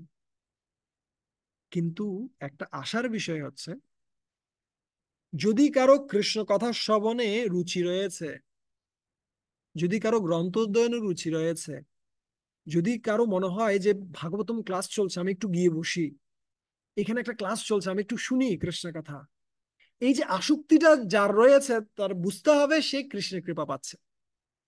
কৃষ্ণের কৃপা কন্টিনিউয়াসলি সে পাচ্ছে, এখানে কোনো সন্দেহ নেই। অন্যান্য বিষয়গুলোতে সন্দেহ আসতে পারে। অনেক সময় এটাও হতে পারে, খুব ভালো কাজ করার পরও অথরিটি সন্তুষ্ট নাও হতে পারে। অনেক সময় এটা, অনেক ভক্তরা আমরা চেষ্টা করছি সেবা করার জন্য, সবাইকে সন্তুষ্ট করা নাও সম্ভব নাও হতে পারে। কিন্তু এই একটা জিনিস যদি, ভালো গুণ যদি আমাদের থাকে, যে আমি কৃষ্ণ কথা শ্রবণ করতে চাই, আমি গ্রন্থ অধ্যয়ন করতে চাই, আমি ভগবানের কথা শুনতে চাই, তাহলে বুঝতে হবে যে আমরা আসলেই কিসে আছি, কৃষ্ণ কৃপায় আছি। ঠিক আছে। কৃষ্ণ কৃপা এখনো আমাদের সাথে রয়েছে। ঠিক আছে, হোপ রয়েছে। ইয়েস। এবং এই শাস্ত্রগ্রন্থ অধ্যয়নের মাধ্যমে আমরা নাম অপরাধ থেকেও মুক্ত হতে পারি। নাম অপরাধ হচ্ছে কি, যা আমাদেরকে হরিনামের যে কৃপা, সেটা থেকে আমাদেরকে বঞ্চিত করে, আমাদেরকে দূরে সরিয়ে রাখে। ঠিক আছে, অপরাধ, অপযোগরাত, রাধারানীর কৃপা থেকে আমাদেরকে বঞ্চিত করে রাখে। ঠিক আছে। কিন্তু সেটা থেকেও মুক্ত হওয়ার একটা বিশেষ সুযোগ আছে শাস্ত্র গ্রন্থ অধ্যয়ন। চতুর্থ নাম অপরাধটা কি? বৈদিক শাস্ত্র অথবা বৈদিক শাস্ত্রের অনুগামী শাস্ত্রের নিন্দা করা। ঠিক আছে। সেই নাম অপরাধ থেকে মুক্ত হওয়ার সহজ পন্থা হচ্ছে কি করা? বৈদিক শাস্ত্রগুলো অধ্যয়ন করা। ঠিক আছে। যদি কেউ ভালোভাবে গ্রন্থ অধ্যয়ন করে, তাহলে সে আর নিন্দা করবে না বৈদিক শাস্ত্র সমূহে। ঠিক আছে। আরো সে মহিমা কীর্তন করতে পারে। ঠিক আছে। এই জন্য শুধুমাত্র গ্রন্থ বিতরণ করাটাই যথেষ্ট নয়, গ্রন্থের ভিতরে যা আছে তাও বিতরণ করা প্রয়োজন। ঠিক আছে। গ্রন্থের ভিতরে কি রয়েছে, গ্রন্থের ভিতরে খুব সুন্দর সুন্দর কথাগুলো রয়েছে, কিন্তু সেগুলো আমাদেরকে কি করতে হবে, আমাদেরকে নিজে আস্বাদন করতে হবে, তারপর বলতে হবে, জানিস আজকে আমি ভাগবতম পড়লাম, দারুণ একটা পয়েন্ট আমি পেয়েছি। তখন ও চিন্তা করবে, আরে আমি তো কয়েকদিন ধরে পড়ছি না, আমারও তো পড়া উচিত। ঠিক আছে। আমরা সাধারণত কি করি, আমরা যদি কোনো একটা দোকানের ভালো মিষ্টি খাই, তখন আমরা কি করি, দারুণ একটা মিষ্টি খেয়েছি, এরকম মিষ্টি আমি আগে খাইনি। আর এটা বলার ফলে কি হয়, অন্যেরও আসক্তি তৈরি হয়, আমারও খাওয়া উচিত। ঠিক একইভাবে আমরা কি করব, আমরা বৈদিক শাস্ত্র গ্রন্থগুলো অধ্যয়ন করব এবং সেটা অন্যদের কাছে আমরা উপস্থাপন করব, অন্যদের সাথে আলোচনা করব, তার ফলে আমরা এই চতুর্থ নাম অপরাধ থেকে মুক্ত হতে পারি। ঠিক আছে। আর আমাদের লক্ষ্যটা কি? আমরা যে এই শাস্ত্রগ্রন্থ অধ্যয়ন করছি, ভগবানের কথা শ্রবণ করছি, যা কিছু আমরা করি না কেন, এর লক্ষ্যটা হচ্ছে আমরা ভগবানের ধামে ফিরে যেতে চাই। আহ কিন্তু সেই ধামে যে আমরা যাব সেটা কেমন, সেখানে কি রয়েছে, সেখানে মানুষগুলো কেমন, সেখানে যাওয়ার পথটা কেমন, সেটা আমরা কিভাবে জানবো? সেটা জানার পন্থাটা হচ্ছে এই শাস্ত্রগ্রন্থ। আমরা যখন তৃতীয় স্কন্ধ পড়বো বা দশম স্কন্ধ পড়বো, আমরা সেখানে দেখতে পাবো যে কিভাবে বৃন্দাবন ধাম, বৈকুণ্ঠ ধাম, সেগুলো খুব সুন্দরভাবে বিরাজিত রয়েছে। সেখানে পশু পক্ষীগুলো কেমন। কিন্তু এমন হতে পারে, ধরেন আপনি এখান থেকে ঢাকা যাবেন, ঢাকা যাওয়ার সময় আপনি নিজে গাড়িটা চালাচ্ছেন, আর আশেপাশে বিভিন্ন অলিগলি ঢুকে যাচ্ছে, ঠিক আছে? এবং অলিগলিতে আপনি ঢুকে গেলেন, আর ঢুকে যাওয়ার ফলে আপনি আর আপনার গন্তব্যে পৌঁছাতে পারলেন না। তো আমাদের এটাও জানা উচিত এখানে অলিগলিগুলো কি কি রয়েছে, ঠিক আছে? আমরা তো ভগবত ধামে যাব, কিন্তু ভগবত ধামে যাওয়ার পথে কি কি পড়তে পারে সেটাও আমাদের জানা উচিত। সেটা আমরা কোথা থেকে জানবো? তাও ভাগবতম থেকে আমরা জানতে পারি। পঞ্চম স্কন্ধে খুব সুন্দরভাবে বর্ণনা রয়েছে বিভিন্ন স্থানগুলো, ঠিক আছে? বিভিন্ন লোকে কি কি রয়েছে। তখন আমরা এই বিষয়গুলোর প্রতি আকৃষ্ট হয়ে যাব না। না হলে আমরা কি করব, আমরা যখন স্বর্গলোকে যাব তখন আমরা খুব সুন্দর মণি মাণিক্য নন্দন কানন দেখে আমরা আকৃষ্ট হয়ে পড়বো, এবং আমরা মনে করব আমরা এখানে কিছুক্ষণ থেকে যাই, তারপর আমরা ভগবত ধামে যাব, ঠিক আছে? কিন্তু যখন আমরা শাস্ত্রগ্রন্থ খুব ভালোভাবে অধ্যয়ন করব, তখন আমরা বুঝতে পারবো যে আমাদের গন্তব্য এখানে নয়। আমাদের গন্তব্য কোথায়? আমাদের গন্তব্যটা সর্বোচ্চ লোক গোলক বৃন্দাবন, ঠিক আছে? তো এটা একটা খুব সুন্দর ট্যুর গাইড হিসেবে কাজ করতে পারে শ্রীমদ্ ভাগবতম, ঠিক আছে? আর কি হওয়া যাবে, যদি কেউ খুব ভালোভাবে গ্রন্থ অধ্যয়ন করে, তাহলে সে যথার্থ প্রতিনিধি হতে পারবে। এটা আমি আগেও বলেছি, আমরা লয়ার হব, লয়ার নয়, ঠিক আছে? আমরা যথার্থ প্রতিনিধি হতে পারবো। আমরা দেখতে পাই যখন অজামিলকে নিতে এসেছে দূতেরা, তখন বিষ্ণু দূতেরাও সেখানে আবির্ভূত হয়েছে। কেন? কারণ অজামিল কার নাম করছিল? নারায়ণ নাম উচ্চারণ করছিল। এবং সেই নারায়ণ নাম উচ্চারণ করার ফলে সেখানে চারজন বিষ্ণুদূত, নারায়ণ, চারটি বর্ণ রয়েছে, তাই চারজন বিষ্ণুদূত সেখানে আবির্ভূত হন, ঠিক আছে? আর অন্যদিক দিয়ে তিনটি মাধ্যমে, আমাদের মন, আমাদের বাক্য এবং দেহ, এই তিনটি দিয়ে আমরা কি করি? আমরা পাপ কর্ম করি। তাই সেখানে তিনজন যমদূত এসে তাকে নিতে এসেছে, ঠিক আছে? আর সেই সময়টিতে কি হলো? সে সময়টিতে বিষ্ণুদূতরা তাকে বাধা দিচ্ছে যে তোমরা কি করবে না, তোমরা অপরাধ করছো, তোমরা একজন নিরপরাধ ব্যক্তিকে কোথায় নিয়ে যেতে চাচ্ছ? জমালয়ে নিয়ে যেতে চাচ্ছ, ঠিক আছে? তখন যমদূতেরা কি হয়ে গেছে, সম্পূর্ণরূপে বিস্মিত হয়ে গেছে। এতদিন ধরে আমাদেরকে কেউ বাধা দেয়নি, তোমরা কারা বাধা দিতে এসেছো? আর এই অপরাধীকে কেন নিতে এসেছো তোমরা, ঠিক আছে? ও ধর্ম লঙ্ঘন করেছে। তখন সাথে সাথে বিষ্ণুদূতেরা যমদূতদেরকে জিজ্ঞাসা করছে, আচ্ছা তোমরা ধর্মের প্রতিনিধি, ঠিক? আচ্ছা, হ্যাঁ, কোনো সন্দেহ আছে? আচ্ছা, না, কোনো সন্দেহ নাই। কিন্তু যদি তোমরা ধর্মের প্রতিনিধি হও, তাহলে আমাকে বলো, ধর্মস্য লক্ষণম চ অধর্মস্য লক্ষণম। ধর্মের লক্ষণ কি, অধর্মের লক্ষণ কি? ধর্ম কি, অধর্ম কি? তুমি বলো, ঠিক আছে?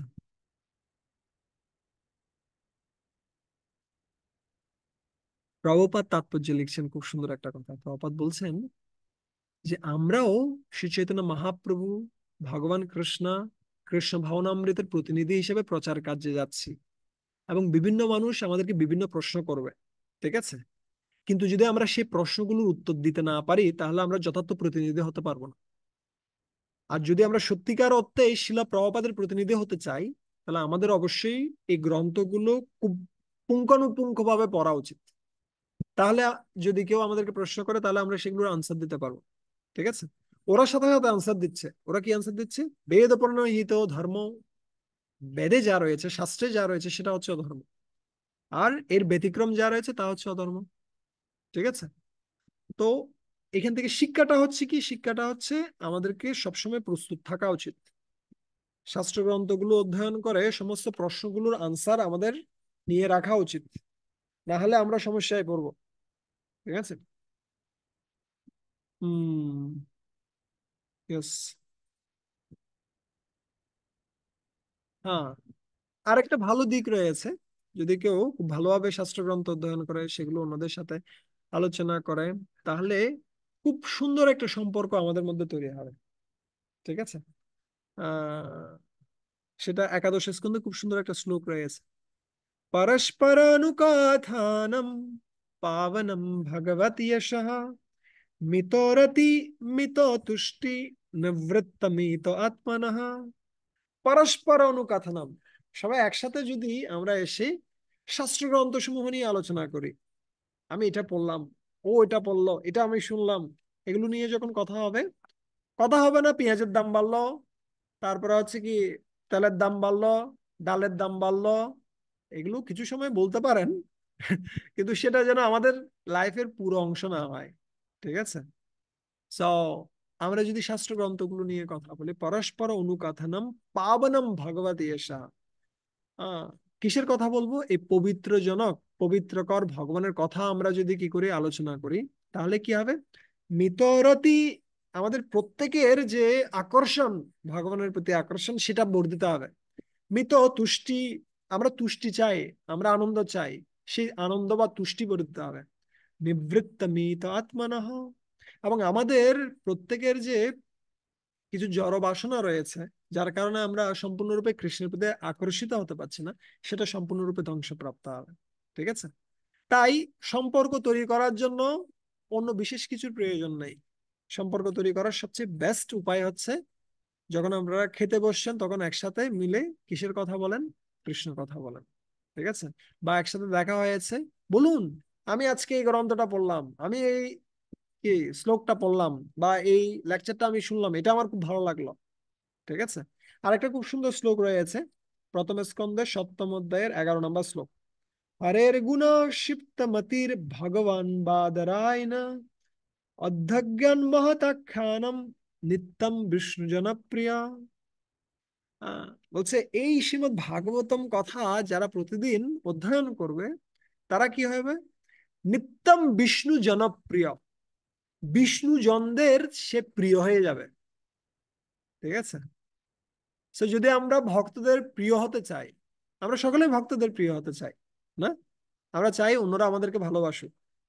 যদি আমরা এটা চাই, তাহলে খুব সহজ পন্থা, সহজ পন্থাটা হচ্ছে কি? ভাগবতম অধ্যয়ন করা। ঠিক আছে। ভাগবতম অধ্যয়ন করা, ভাগবতম অন্যদের সাথে আলোচনা করা, সিম্পল প্রসেস। ঠিক আছে। এর মাধ্যমে খুব সুন্দর একটা সম্পর্ক অন্যদের সাথে তৈরি হয়ে যাবে আমাদের। ঠিক আছে। এবং সেই সাথে আমরা কি শিখবো? আমরা প্রার্থনা করতে শিখবো। ঠিক আছে। যদি আমরা বন্দনা করি ভগবানের, তাহলে আমরা বন্ধন থেকে মুক্ত হতে পারবো, এই জড়জগতের বন্ধন থেকে। ঠিক আছে। যে ব্যক্তি প্রেয়ার করে, প্রার্থনা করে, সে কি থাকে? সে সবসময় সুরক্ষিত থাকে, সবসময় সুরক্ষিত থাকে। আর প্রার্থনা করাটা হচ্ছে কিসের মতো? ডিপ ফ্রিজের ভিতরে থাকার মতো। ঠিক আছে। আমরা কয়েকদিন আগে, কালকেই সন্দেশ তৈরি করছিলাম, আমি সন্দেশ তৈরি করার সময় জিজ্ঞেস করছিলাম যে এই সন্দেশ কয়দিন থাকবে। বলছে যদি ফ্রিজের ভিতরে রাখা হয় তাহলে 3-4 দিন একদম ইনট্যাক্ট থাকবে, আর যদি ফ্রিজের ভিতরে না রাখা হয় তাহলে একদিনে নষ্ট হয়ে যাবে। ঠিক আছে। ফ্রিজের খুব গুরুত্ব রয়েছে। সহ আমাদের যে কি রয়েছে, কৃষ্ণ ভাবনা রয়েছে, সেটা সবসময় ইনট্যাক্ট থাকবে যদি আমরা প্রার্থনার ডিপ ফ্রিজে থাকি। সবসময় আমাদের মতি যদি কি থাকে? কৃষ্ণ ভাবনাময় থাকে। সেটা কিসের মাধ্যমে? প্রার্থনার মাধ্যমে। আমি একটা ভক্তকে চিনি, যে ভক্ত এমনকি যখন সে কি বিতরণ করে, চরণামৃত বিতরণ করে, সেই সময়টিতেও সে প্রার্থনা করে। প্রত্যেক ভক্তের কাছে, যাকে সে চিনে, তার কাছে প্রার্থনা করে অভ্যন্তরীণ ভাবে, যে আপনি খুব ভালোভাবে ভগবানের সেবা করেন, আমি যেন সেটা করতে পারি আপনার মতো। আপনি খুব ভালো ভগবানের গ্রন্থ অধ্যয়ন করেন, আমি যেন সেটা ভালোভাবে করতে পারি। ঠিক আছে। আর যাকে সে চিনে না, তার জন্য সে ভগবানের কাছে প্রার্থনা করে, হে ভগবান, এই ভক্তটা নতুন আমাদের মন্দিরে এসেছে, আপনি কৃপা করুন, এই যেন খুব ভালো ভক্ত হয়, আর আমি যেন তার সেবা করতে পারি। So, এইভাবে প্রত্যেকটা মুহূর্তে আমরা কি হতে পারি? কৃষ্ণ ভাবনাময় হতে পারি, যদি আমরা কি করি? প্রার্থনা করি। কিন্তু প্রার্থনাটা কোথায় আমরা শিখবো? শেখার সহজ পন্থা হচ্ছে কি করা? শাস্ত্র অধ্যয়ন করা। এবং এই ভাগবতম গ্রন্থ প্রার্থনায় পরিপূর্ণ। প্রত্যেকটা স্কন্ধে আপনি দেখবেন খুব সুন্দর সুন্দর প্রার্থনা রয়েছে, যেমন এখানে একটা খুব সুন্দর প্রার্থনা রয়েছে, পাহি পাহি মহায়োগিন দেব দেব জগৎপতে নান্নম তৎ অভয়ম পশ্যে যত্র মিত্রু পরস্পরম। পাহি, রক্ষা করুন, পাহি, রক্ষা করুন, হে মহাযোগী, হে যোগেশ্বর ভগবান কৃষ্ণ, হে দেব দেব, হে জগৎপতি, আপনি আমাকে রক্ষা করুন। কেন? তোমার কি আর কেউ নেই? তোমার এতগুলো ব্যক্তি রয়েছে, এটা প্রার্থনা করছে উত্তরা। উত্তরাকে সে সময়টি, উত্তরার যে গর্ব সেটাকে আক্রমণ করেছে কে? অশ্বত্থামার ব্রহ্মাস্ত্র। আর তখন ভগবান কৃষ্ণ এমনিতেই বলতে পারে, "এই, তোমার আর কেউ নেই? তোমার এত বিশাল বিশাল পাঁচটা কি রয়েছে, শ্বশুর রয়েছে, ভীম, অর্জুন, নকুল, সহদেব, যুধিষ্ঠির, এদের কাছে তুমি যেতে পারো, তুমি আমার কাছে আসছো কেন?" বলছে, না, না অন্নম তৎ অভয়ম পশ্যে, আপনি ছাড়া আমার আর কেউ নেই। যত্র মিত্রু পরস্পরম, যেখানে মৃত্যু প্রত্যেকটা মুহূর্তে অপেক্ষা করছে, সেই সেই স্থানটিতে কেউ আমাকে আর রক্ষা করতে পারে না আপনি ব্যতীত। ঠিক আছে? সো এভাবে আমরা প্রত্যেকটা স্কন্ধ থেকে আমরা কি শিখতে পারবো? আমরা খুব ভালো ভালো প্রার্থনাগুলো শিখবো। আর এভাবে যখন আমরা প্রতিদিন অধ্যয়ন করব, তখন আমাদের হৃদয়ে কি হবে? ভগবান স্বয়ং আবির্ভূত হবেন। ঠিক আছে? এই জন্য কি বলছে? শৃণ্যত শ্রদ্ধয়া নিত্যম গৃহীতস্য সচেষ্টিতম। শৃণ্যত, শ্রবণ করা, শ্রদ্ধয়া, শ্রদ্ধা সহকারে যদি কেউ প্রতিদিন শ্রবণ করে, নিত্যম, এবং সেটাকে কি করে? গ্রহণ করে, গৃহীতস্য সচেষ্টিতম, নিজের প্রচেষ্টায়, অন্য কারো প্রচেষ্টায় নয়। অনেক সময় আমাদের পেছনে যদি কেউ মানে পড়ে থাকে, প্রভু আপনি গ্রন্থ পড়ছেন কিনা, মাতাজি আপনি গ্রন্থ পড়ছেন কিনা, তাহলে আমরা গ্রন্থ পড়ি। যদি আমাদের পেছনে কেউ লেগে থাকে, জব করছেন কিনা, জব করছেন কিনা, জব করছেন কিনা, তাহলে আমরা জব করি। আর যদি এক সপ্তাহ বন্ধ করে দিয়েছে কোনো ক্লাস, এক সপ্তাহ কেয়ার বন্ধ করে দিয়েছে, সব বন্ধ। কিন্তু আমাদের ভক্তি যেন সেরকম না হয়। আমাদের ভক্তিটা কেমন হবে? সচেষ্টিতম, আমরা নিজেরা প্রচেষ্টা করব। অন্যরা আমাদেরকে সাহায্য করতে পারে, কিন্তু আমরা নিজেরা চেষ্টা করব ভক্তিতে এগিয়ে যাওয়ার জন্য। তাহলে কি হবে? কালেন নতি দীর্ঘেন, বেশি দিন সময় লাগবে না। কিসে বেশি দিন সময় লাগবে না? ভগবান বিশতে হৃদি, ভগবান হৃদয়ে আবির্ভূত হতে বেশি দিন সময় লাগবে না। ঠিক আছে? যদি আমরা শ্রদ্ধা সহকারে প্রতিদিন নিজের প্রচেষ্টায় ভগবানের কথা শ্রবণ করি। ঠিক আছে? ইয়েস। আর এভাবে আমরা নিশ্চিতভাবে ভগবানের ধামে ফিরে যেতে পারি, আহ, এই শ্রীমদ্ ভাগবতম, ভগবদ গীতা আদি শাস্ত্রগুলো অধ্যয়ন করার মাধ্যমে। এই জন্য প্রভুপাদ এখানে বলছেন যে আমি যা শিখিয়েছি তা যদি অনুশীলন করো, এবং যেভাবে শিববিগ্রহের আরাধনা শিখিয়েছি সেভাবে আরাধনা করো, এবং আমার বই পড়ো। ঠিক আছে? কয়েকটা তিনি কন্ডিশন দিচ্ছেন, এর ভিতরে একটা বিশেষ কন্ডিশন হচ্ছে এই গ্রন্থগুলো অধ্যয়ন করা। তবে ভগবান শ্রীকৃষ্ণের কাছে ফিরে যাওয়ার জন্য তাই যথেষ্ট, নতুন কিছু শিখতে হবে না, নতুন কিছু লাগবে না।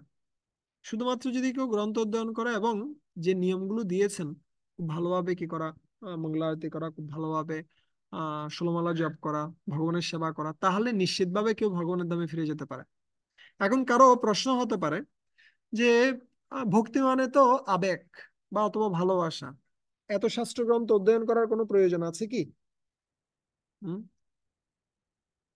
এই জন্য রূপ গোস্বামী পাদ খুব সুন্দরভাবে বলছেন, হুম, শ্রুতি স্মৃতি পুরাণাদি পঞ্চরাত্রিক বিধিং বিনা ঐকান্তিক হরের ভক্তি কেবল উৎপাতরেব কল্পতে। যদি শ্রুতি স্মৃতি পুরাণ আদি গ্রন্থ ছাড়া, অধ্যয়ন ছাড়া যদি কেউ কেবল আবেগে ভক্তি করে, তাহলে কি হবে? সে আবেগপূর্ণ ভক্তি, সেটা শুধুমাত্র উৎপাত সৃষ্টি করবে, উৎপাত, কেবল উৎপাত কল্পতে। তাই আমাদের কি লাগবে? আমাদের আবেগও লাগবে, আমাদের বিবেকও লাগবে। ঠিক আছে? আমাদের আবেগটাকে ধ্বংস করার জন্য শাস্ত্র নয়, আমাদের আবেগটাকে সুগঠিত করার জন্য, সঠিকভাবে পরিচালিত করার জন্য হচ্ছে গ্রন্থ। ঠিক আছে? তাই আমরা আবেগ এবং বিবেক দুটিকেই কাজে লাগাতে পারি যখন আমরা খুব ভালোভাবে গ্রন্থগুলো অধ্যয়ন করব। ঠিক আছে? ইয়েস। এবং উত্তম অধিকারী, মধ্যম অধিকারী ও কনিষ্ঠ অধিকারীর একটা লক্ষণ কি? যে কনিষ্ঠ অধিকারী সে গ্রন্থ টন্থ পড়বে না, ও এগুলো ধারে কাছে নেই। ঠিক আছে? মধ্যম অধিকারী কি? মধ্যম অধিকারী ও নিজে পড়ে, ও নিজে কনভিন্সড, কিন্তু ও অন্য কাউকে কনভিন্সড করতে পারে না। ঠিক আছে, এটা হচ্ছে কি মধ্যম অধিকারী। আর উত্তম অধিকারী কি? উত্তম অধিকারী সে নিজে পড়বে, নিজে কনভিন্সড, এবং সে অন্য কাউকেও কনভিন্সড করতে পারে। অন্যরা যদি কেউ কি করে, আহ কোনো বিতর্ক করে, অথবা কেউ যদি খারাপভাবে শাস্ত্রকে উপস্থাপন করে, সেই সময়টিতে সে কি করতে পারে, সে আহ, ভগবানের যে কথা অথবা এই শাস্ত্র যুক্তি, তার মাধ্যমে যথার্থ পরম্পরাকে প্রতিষ্ঠিত করতে পারে। তিনি হচ্ছেন কে? তিনি হচ্ছেন উত্তম অধিকারী। ঠিক আছে, তাই আমাদের চেষ্টা করা উচিত অ্যাটলিস্ট মধ্যম অধিকারী স্তরে যেন আমরা আসতে পারি। ঠিক আছে। ইয়েস। আর একটা অনেকের মধ্যে প্রশ্ন থাকে যে শাস্ত্রের সব জায়গাতে ভাগবত শ্রবণের কথা বলা হয়েছে, তবে আমরা শিলা প্রভুপাদের ছোট গ্রন্থগুলো কেন অধ্যয়ন করবো? ছোট ছোট অনেকগুলো বই রয়েছে, ঠিক যেমনি প্রকৃতির নিয়ম, যেমন কর্ম তেমন ফল, বা এই ধরনের অনেকগুলো বই রয়েছে, আমরা কেন এগুলো অধ্যয়ন করব? ঠিক আছে। সো ছোট গ্রন্থগুলো এবং ভগবদ গীতা ও ভাগবত হতে সংকলিত, তাই তা শ্রীমদ্ ভাগবত থেকে অভিন্ন। হ্যাঁ, এটা একটা বিষয়, যে এগুলো সংকলন করা হয়েছে কোথা থেকে? সেম গ্রন্থ থেকে।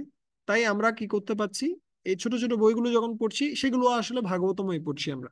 কেন? শিলা প্রপাত এই ছোট ছোট বইগুলোতে ওই কথাগুলোই তুলে ধরেছেন। ঠিক আছে।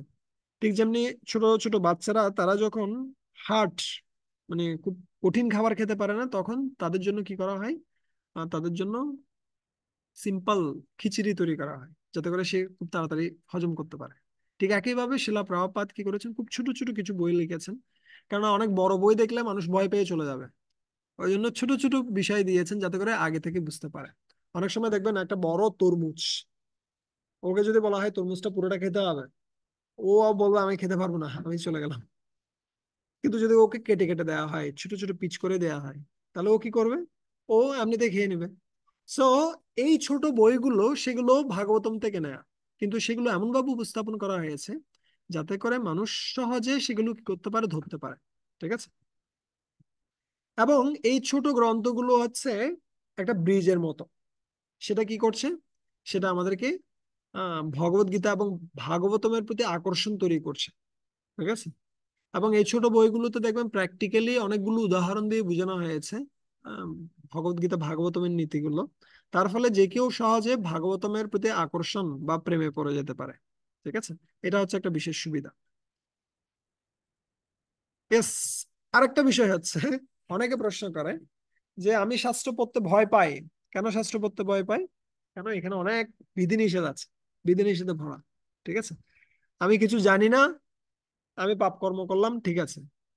জানার পরে যদি পাপ কর্ম করি, তাহলে তো এটা ভালো লাগবে না। ঠিক আছে। কিন্তু শাস্ত্র গ্রন্থগুলো যে বিধিনিষেধগুলো উপস্থাপন করছে, সেগুলো আমাদেরকে রেস্ট্রিক্ট করার জন্য নয়, প্রোটেক্ট করার জন্য। রেস্ট্রিক্ট মানে কি? আমাদেরকে দমিয়ে রাখা।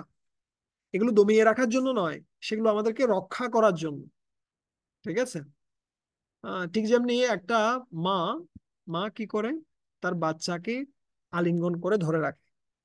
এই আলিঙ্গনটা মা করেছেন, সেটা কিসের জন্য নয়, বাচ্চাকে চেপে রাখার জন্য নয়, বরং বাচ্চাকে কি করার জন্য, সুরক্ষা প্রদান করার জন্য। ঠিক একইভাবে শাস্ত্র অধ্যয়ন করার সময় আমাদের কখনো এটা নিয়ে ভীত হওয়া উচিত নয় যে বিভিন্ন নীতি নিয়মগুলো আর আমি জানবো, তখন আরো আমাকে কি হতে হবে, আমি আরো আহ দোটানায় ভুগবো, কি করা উচিত কি করা উচিত নয়, তখন আমার আরো খারাপ পরিস্থিতি যাবে না। শাস্ত্রগ্রন্থগুলো আমাদেরকে প্রকৃত বিষয় শেখাচ্ছে, যার মাধ্যমে আমরা কি হতে পারবো, আমরা প্রকৃত বিষয়কে দর্শন করে আমরা এগিয়ে যেতে পারবো। ঠিক আছে, তাই ভয় পাওয়ার কোনো বিষয় নেই। আরেকটা বিষয় হয়, অনেকে প্রশ্ন করে যে এতগুলো শ্লোক আমরা কোত্থেকে শিখবো? ঠিক আছে, আমরা এই শ্লোক শেখাটা কি একটা ব্রেনের উপর আলাদা একটা চাপ? কিন্তু আসলে তা নয়। শ্লোক শেখাটা ব্রেনের উপর আলাদা চাপ নয়, সেটা চাপটাকে কমানোর একটা প্রসেস। ঠিক আছে। এবং আহ খুব সুন্দর একটা কথা আমি শুনছিলাম, আমার খুব বেশি ভালো লেগেছে। আহ গ্রন্থে কি রয়েছে? গ্রন্থে জ্ঞান রয়েছে। সেটা হচ্ছে কিসের মতো? সেটা হচ্ছে বাজারে টাকা থাকার মতো। ঠিক আছে, বাজারে অনেক টাকা রয়েছে কিন্তু আপনার একটা টাকাও নয়। ঠিক আছে, এটা বাজারের টাকা। কিন্তু আপনি ধরেন টাকা ইনকাম করে ব্যাংকে রেখেছেন, সেটা হচ্ছে কিসের মতো? সেটা হচ্ছে নোট করার মতো। শাস্ত্র অধ্যয়ন করে তারপর আপনি কিছু কিছু নোট করলেন। ঠিক আছে, এটা হচ্ছে কিসের মতো? ব্যাংকে টাকা থাকার মতো। কিন্তু শুক্র শনিবারে ব্যাংকও বন্ধ থাকবে। ঠিক আছে, আপনি ব্যাংকে গিয়ে টাকা তুলতে পারবেন না যখন আপনার প্রয়োজন। আপনার কিছু টাকা সবসময় পকেটে থাকা প্রয়োজন, তাই না? এই পকেটে টাকা থাকা হচ্ছে কিসের মতো? শ্লোক শেখার মতো। ঠিক আছে, বা শাস্ত্রের যে খুব সুন্দর সুন্দর কথাগুলো রয়েছে সেগুলো কি করা, মুখস্থ করা, আত্মস্থ করা, সেটা হচ্ছে পকেটে টাকা রাখার মতো। আপনি যে কোনো সময় রিক্সাওয়ালাকে দিতে পারবেন, যে কোনো সময় আপনি টাকা ভাঙাতে পারবেন, যে কোনো সময় আপনি যে কোনো কিছু কিনতে পারবেন। ঠিক আছে, তাই আমাদের কি করতে হবে? বাজারে তো টাকা রয়েছে, শাস্ত্রগ্রন্থে অনেক কিছু থাকবে, কিন্তু আমাদের চেষ্টা করতে হবে কিছু কিছু নোট করার জন্য। আর সেই সাথে কিছু কিছু গুরুত্বপূর্ণ শ্লোক আমাদের চেষ্টা করতে হবে মুখস্থ করার জন্য। তাহলে আমরা বিভিন্ন সময় সেটাকে ব্যবহার করতে পারবো। ঠিক আছে, সেজন্য আমরা চেষ্টা করব আমরা কিছু কিছু গুরুত্বপূর্ণ শ্লোক যেন আমরা মুখস্থ করে নিই। ঠিক আছে, এখানে শিলা প্রপাতের একটা খুব সুন্দর ভিডিও রয়েছে। Let me show it. Prabhupada খুব সুন্দরভাবে বলছেন। Yes,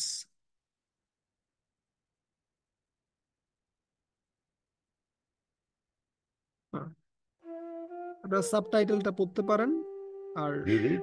No? ইংলিশটা শুনতে If পারেন। you don't read, then you'll feel restless.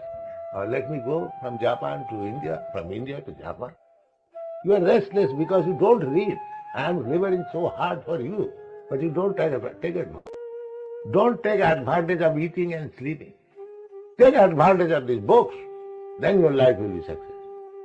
My duty, I am giving so valuable things, day and night, trying to convince you, each word to word. And if you don't take advantage of this, then what can I do for you?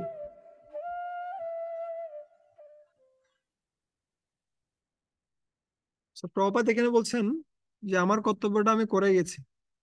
ঠিক আছে, এখন তোমাদের কর্তব্য, আমার কর্তব্যটা কি ছিল? আমার কর্তব্য ছিল শাস্ত্রগ্রন্থগুলো অধ্যয়ন করা, রচনা করা। সেটা আমি করে গেছি। কিন্তু হচ্ছে কি করা? এগুলো অধ্যয়ন করা। কিন্তু যদি সেটা তোমরা না করো তাহলে তোমরা সবসময় অস্থির থেকে যাবে, তোমরা কখনো স্থির হতে পারবে না। ঠিক আছে, এখন আমরা আসছি, যদি কেউ শাস্ত্রগ্রন্থ অধ্যয়নে অনীহা করে তাহলে কি কি সমস্যা হতে পারে। ঠিক আছে, Yes, এখানে খুব সুন্দরভাবে চৈতন্য চরিতামৃতে বর্ণনা করা হচ্ছে যে লীলা অমৃত বিনে খাই যদি অন্ন পানে, তবে ভক্তের দুর্বলা জীবন। যার এক বিন্দু পানে উৎফুল্লিত তনু মনে, হাসে গাই করে নর্তন। এই লীলা অমৃত ছাড়া যদি কেউ অন্ন পান করে, শুধু খাওয়া দাওয়া ঘুম এগুলোতে ব্যস্ত থাকে, তাহলে তার ভক্তি জীবনটা খুব দুর্বল, খুব দুর্বল, যে কোনো মুহূর্তে ভেঙে পড়তে পারে। ঠিক যেমনি যে ব্যক্তি খাওয়া দাওয়া করছে না সে যেমনি দুর্বল, ঠিক একইভাবে যদি কেউ শুধুমাত্র দেহের খাবার দাবার দিচ্ছে কিন্তু আত্মার খাবার দাবার দিচ্ছে না, তাহলে সে আধ্যাত্মিকভাবে দুর্বল। ঠিক আছে, যে কোনো মুহূর্তে কি হতে পারে? ভেঙে পড়তে পারে, এবং ভক্তি জীবন থেকে অধঃপতিত হতে পারে। কিন্তু যদি কেউ এক বিন্দু করেও প্রতিদিন পান করে, এই শ্রীমদ্ ভগবদ গীতা ভাগবতম অল্প অল্প করেও যদি কেউ পড়ে প্রতিদিন, তাহলে সে কি হতে পারে? হাসে গায়ে করে নর্তন, সে খুব আনন্দিত থাকতে পারে। এই জন্য প্রভুপাদ তাৎপর্য লিখছিলেন যে কৃষ্ণ ভাবনামৃত আন্দোলনে যুক্ত প্রতিটি ভক্তের অবশ্য কর্তব্য আছে শ্রী চৈতন্য চরিতামৃত, শ্রীমদ্ ভাগবত, ভগবদ গীতা ইত্যাদি গ্রন্থ পাঠ করা। তা না হলে কিছুদিন পরেই তারা কেবল আহার নিদ্রায় মগ্ন হয়ে অধঃপতিত হবে। তার ফলে তারা নিত্য আনন্দময় ভগবত ভক্তি লাভ করার সৌভাগ্য থেকে বঞ্চিত হবে। ঠিক আছে, আমরা কিন্তু বিশেষ একটা বিষয় প্রাপ্ত হয়েছি। ঠিক আছে, বিশেষ একটা সুযোগ আমরা প্রাপ্ত হয়েছি, কিন্তু যদি এই সুযোগটা কি না করি, কাজে না লাগাই, তাহলে আমরা এটা হারিয়ে ফেলবো। ঠিক আছে, আর কি কি সমস্যা হতে পারে? ইসকনে এবং সমাজে প্রত্যেকটা স্থানে কি হতে পারে? বিশৃঙ্খলা হতে পারে। ঠিক আছে, আমরা যত দিন আমরা ভক্তিতে পাস করছি তত বেশি আমরা সিনিয়র হচ্ছি। ঠিক আছে, এবং এর মাধ্যমে পোস্ট কিন্তু কি নয়, এখানে প্রপাত খুব সুন্দরভাবে বলছেন, সাধু সন্ত সমাজের উচ্চতর বর্ণের মানুষদের মাহাত্ম্যের পরিচয় হচ্ছে ভগবত তত্ত্বজ্ঞান, জন্ম বা উপাধি নয়। ঠিক আছে, সো আমাদের কখনো কি হওয়া উচিত নয়, আলোবিহীন বাতি হওয়া উচিত নয়। আলোবিহীন বাতি মানে কি, বাতি আছে কিসের জন্য, আলোর জন্য। আর যদি আলোই না থাকে তাহলে বাতি দিয়ে কাজ কি হবে? সূর্যের যদি কি না থাকে, রশ্মি না থাকে, সূর্য রশ্মি, তাহলে সূর্যের কোনো মূল্য আছে? নেই। ঠিক একইভাবে যদি কেউ সিনিয়র হচ্ছে, যদি কেউ পোস্টে অনেক বড় হয়ে যাচ্ছে, হ্যাঁ সবাই বলছে অমুক ভক্ত অমুক ভক্ত, কিন্তু সে ভালোভাবে গ্রন্থ অধ্যয়ন করছে না, তাহলে কি হবে? তাহলে একটা বিশাল প্রবলেম সৃষ্টি হবে। ঠিক আছে, এখানে প্রপাত সেটা বলছেন যে সমাজের উচ্চ বর্ণে যখন শিক্ষা ও সংস্কৃতির অভাব হয় তখন মানুষ নিজেকে দ্বিজজন বলে পরিচয় দিতে পারে না। ঠিক আছে, এবং তখন একটা বিশৃঙ্খলা সৃষ্টি হবে সব জায়গায়। ঠিক আছে, Yes. এখন কি কি সমস্যাগুলো রয়েছে? প্রথমত যে সমস্যাটা রয়েছে সেটা হচ্ছে কি, আমরা খুব অলস। কিসের বিষয়ে অলস? আহ জাগতিক বিষয়ে তো অলসই, আধ্যাত্মিক বিষয়ে সম্পূর্ণরূপে অলস। তো এখানে আমাদের মনে হয় যে না, আজকে নয় কালকে, কালকে নয় পরশু, বাট টুমোরো নেভার কামস, আগামীকালটা কখনো আসে না। ঠিক আছে, সো ওই জন্য আমাদেরকে কি হতে হবে, আমাদেরকে ভগবত ধামে নিয়ে যাওয়ার জন্য ভগবান অলয়ায় গজেন্দ্র প্রার্থনা করছিলেন, নমো অলয়ায়। ভগবান আহ ভগবান জগন্নাথের দেখবেন তার কোনো কিনে চোখের পাতা নেই, তিনি কখনো ঘুমান না, তিনি সবসময় জেগে থেকে তিনি চিন্তা করছেন কখন এই জীব আমার কাছে আসবে। কিন্তু আমরা কি হয়ে যাই, আমরা অলস হয়ে আমরা এই ভগবত ভক্তির পন্থাটাকে গুরুত্ব প্রদান করছি না। আমরা মনে করছি পরের দিন থেকে আমরা শুরু করব, আজকের দিনটা টেস্ট ম্যাচ, কালকের দিনটা ফাইনাল, কিন্তু প্রতিদিনই ফাইনাল, প্রতিদিনই সময় চলে যাচ্ছে। তাই এখানে প্রপাত বলছেন যে কৃষ্ণ ভাবনা অনুশীলনে যারা নবীন তারা কিছুদিন পরে শিথিল হয়ে পড়ার সম্ভাবনা আছে, এই বিষয়টিকে দমন করতে হবে। হুম, ঠিক আছে। এবং অনেকে বলতে পারে আমি পড়ি কিন্তু ভুলে যাই, তাই আমার পড়তে ইচ্ছা করে না। এই ধরনের কার কার রয়েছে সমস্যা? প্রায় সবারই রয়েছে।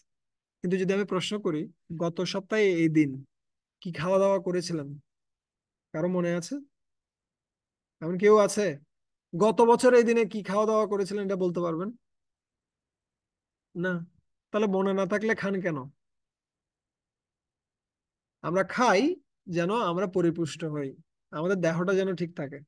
ঠিক একইভাবে আমরা শাস্ত্র গ্রন্থগুলো অধ্যয়ন করে মনে রাখতে পারি আর নাই বা পারি, যদি আমরা পড়ি তাহলে আমরা কি হচ্ছে, আমরা আধ্যাত্মিকভাবে পরিপুষ্ট হচ্ছে, আত্মার খাবার আমরা প্রাপ্ত হচ্ছি। ঠিক আছে, মনে রাখতে পারলে তো খুব ভালো, যদি রাখতে নাও পারেন তাহলেও আপনি পড়তে থাকুন, যেহেতু গুরুদেব আমাদেরকে আদেশ দিয়েছেন, ভক্তরা আমাদেরকে আদেশ দিয়েছেন, সেটা আমরা করতে পারি। ঠিক আছে, একই কথাটা চৈতন্য চরিতামৃতে বলছে, বুঝে বা না বুঝে কেহ, শুনিতে শুনিতে সেহ, কি অদ্ভুত চৈতন্য চরিতা, কৃষ্ণে উপজীবে প্রীতি, জানিবে রসের রীতি, শুনিলেই বড় হয় হিত। মানে কি বলছে, কেউ বুঝতে পারছে অথবা কেউ বুঝতে পারছে না, কিন্তু যদি সে শুনতে থাকে প্রতিনিয়ত ভাবে, তাহলে সে বলবে কি অদ্ভুত চৈতন্য চরিত, কি সুন্দর চৈতন্য কথা। ঠিক আছে, আর এই কৃষ্ণ কথা বা চৈতন্য কথা শুনতে শুনতে কি হবে, কৃষ্ণে উপজীবে প্রীতি, কৃষ্ণের প্রতি প্রীতি বা আকর্ষণ জন্মাবে, জানিবে রসের রীতি, শুনিলেই বড় হয় হিত। যদি কেউ শুনতে থাকে বুঝুক না বুঝুক, তাহলে তার বিশাল একটা কি হয়, বিশাল একটা উপকার হয়। ঠিক আছে, সে বুঝতে পারুক না পারুক সেটা অন্য বিষয়, কিন্তু আমাদের কি করা উচিত, আমাদের পড়া উচিত প্রতিদিন। আর অনেকে বলে আমি খুব ব্যস্ত, যারা ব্যস্ত আসলে তারাই ভালোভাবে সবকিছু করতে পারে। ঠিক আছে, তো আমরা যত ব্যস্ততায় থাকি না কেন আমাদের চেষ্টা করা উচিত তার ভিতরেও সময় বের করে নেওয়ার জন্য। যদি একদমই সময় নেই, রাত্রে ঘুমানোর আগে হলেও 5-10 মিনিট পড়া উচিত। অনেকে আবার শাস্ত্রগ্রন্থ যখন পড়া শুরু করেন তখন আস্তে আস্তে ঘুম চলে আসে। ঠিক আছে, এখানে খুব সুন্দর একটা কথা বলছে, যদি হয় কৃষ্ণ কথা, বজ্র যেন পরে মাথা, ঘুমে ঘুমে তল্লাশে বালিশ।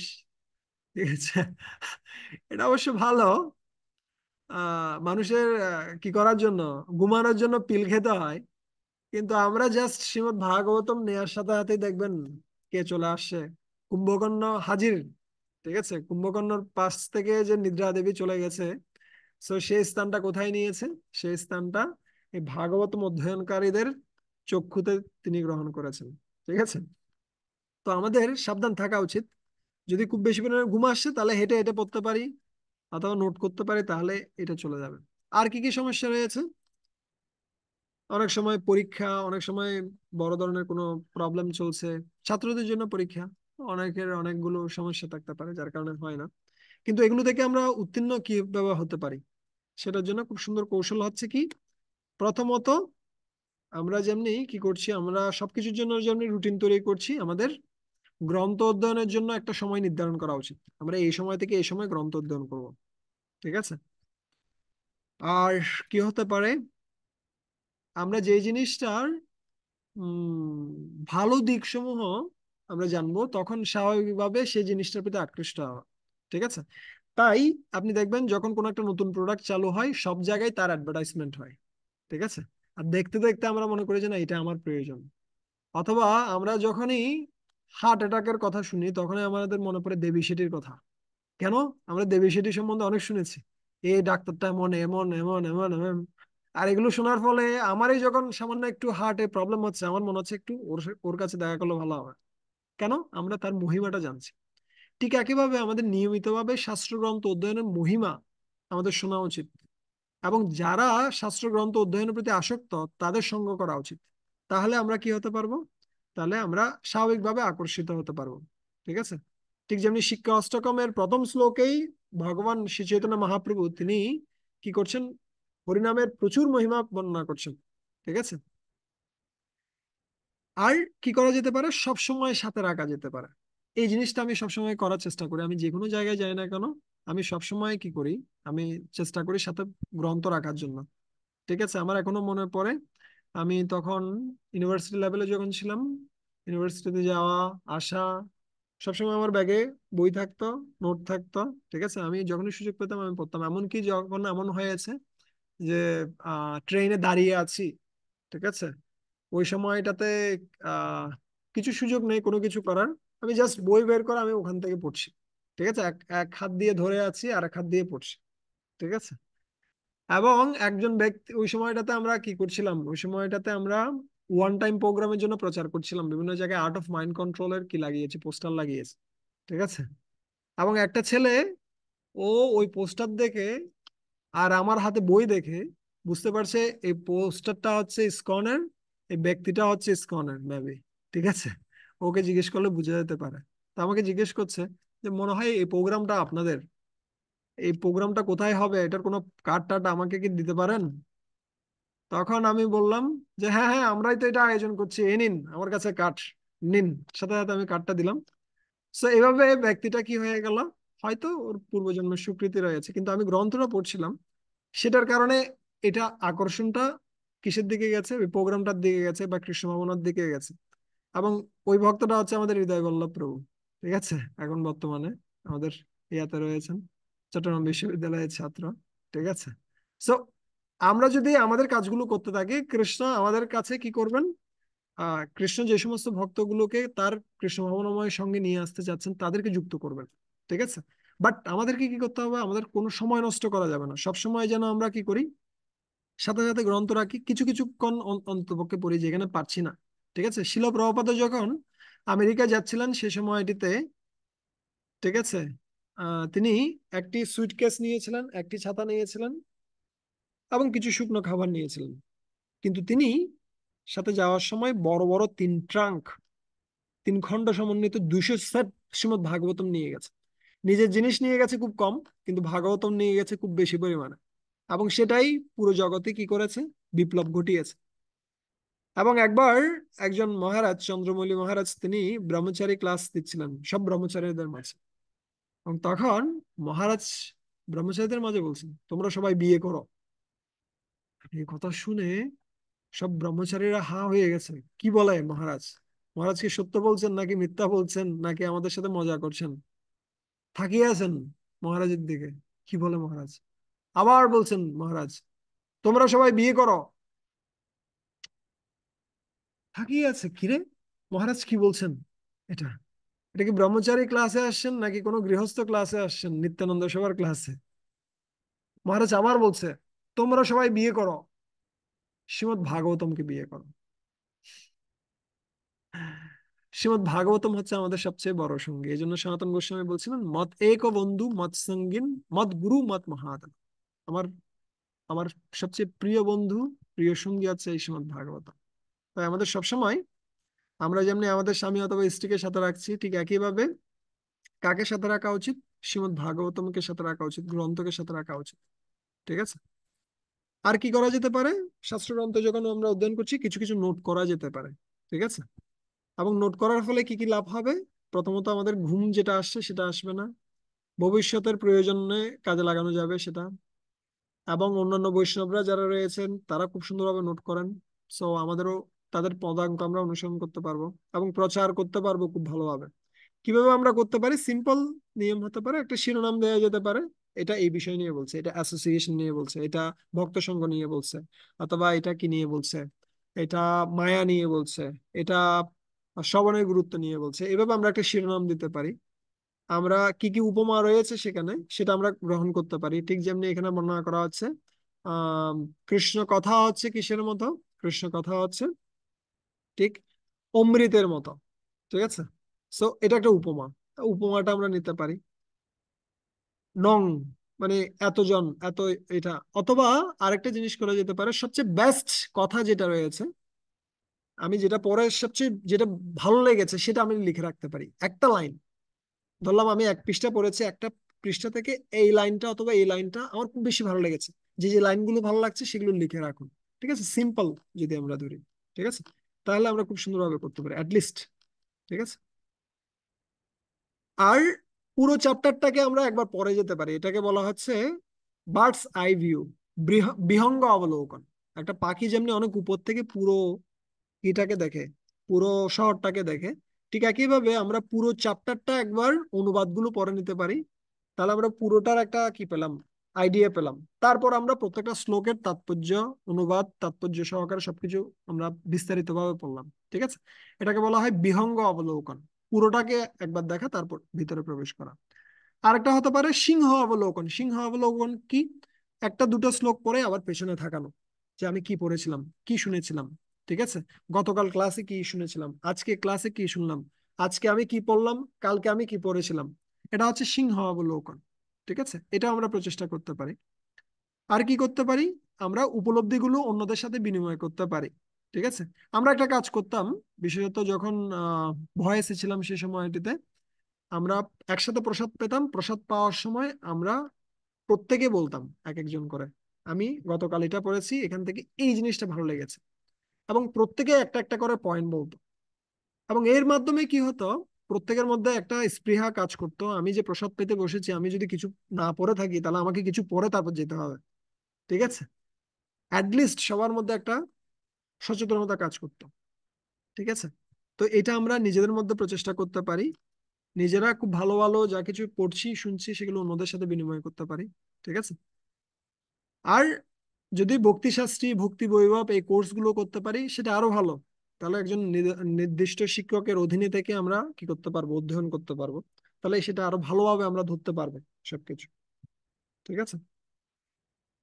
আর মনে প্রাণে সেটাকে গ্রহণ করা এবং ভালোবাসা, যা কিছুকে আমরা ভালোবাসি সেটাকে আমরা এমনিতেই টেনে নিয়ে যাই।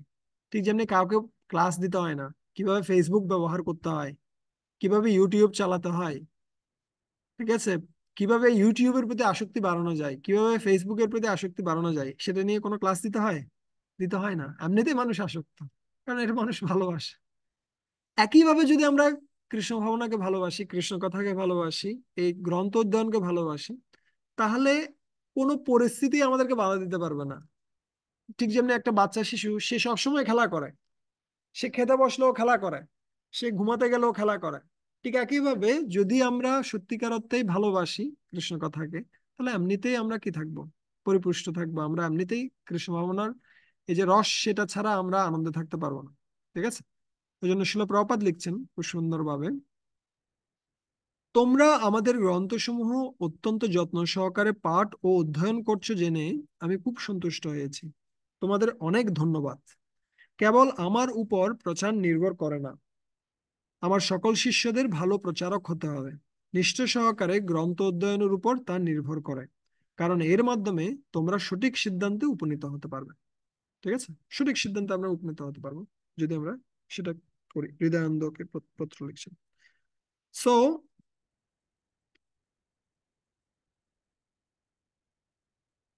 আহ অনেকদিন আগে আমি প্রপার লীলামৃতটা পড়ছিলাম, সেখানে আমাদের শ্বশুর দাস গোস্বামী মহারাজ, আচ্ছা এটাতে যাওয়ার আগে আমি আরেকটা জিনিসের শেষ করি কথা।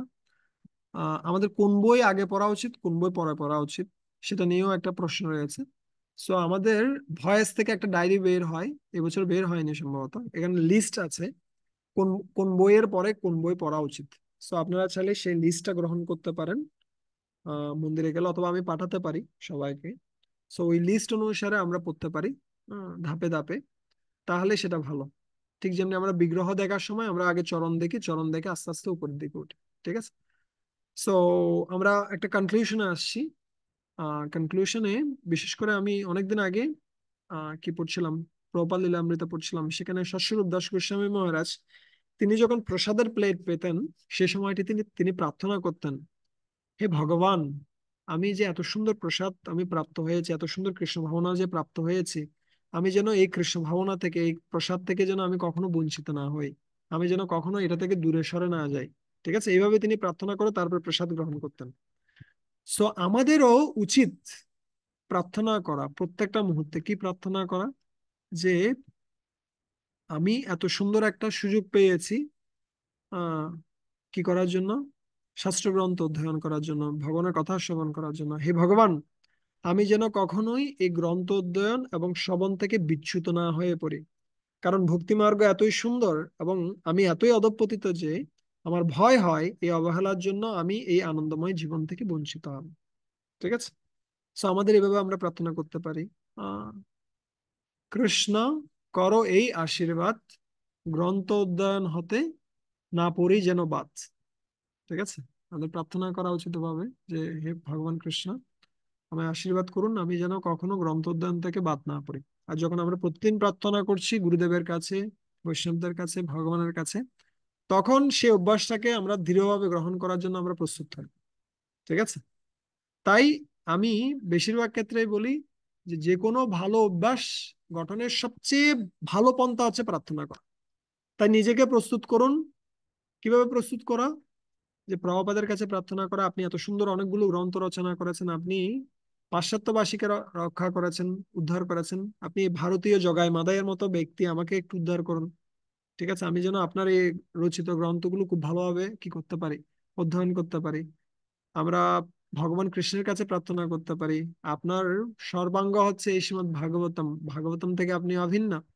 সো আপনি কৃপা করুন যেন আমি আপনাকে গ্রহণ করতে পারি, আমি যেন খুব ভালোভাবে আস্বাদন করতে পারি শ্রীমদ্ ভাগবতম। ঠিক আছে। সেভাবে যখন আমরা প্রতিদিন প্রার্থনা করব, আমরা যখন প্রতিদিন অধ্যয়ন করব, এভাবে আমাদের ঝুলিটা সম্পূর্ণরূপে কি হবে, পরিপূর্ণ হয়ে যাবে। ঠিক আছে। আমরা তখন ধীরে ধীরে কোটিপতি হয়ে যাব। ঠিক আছে। এবং যখন কোটি কোটি কোটি কোটি বাড়তে থাকবে, তখন ভগবান কৃষ্ণ চিন্তা করবেন, সে এই দরিদ্র জগতে থাকবে কেন?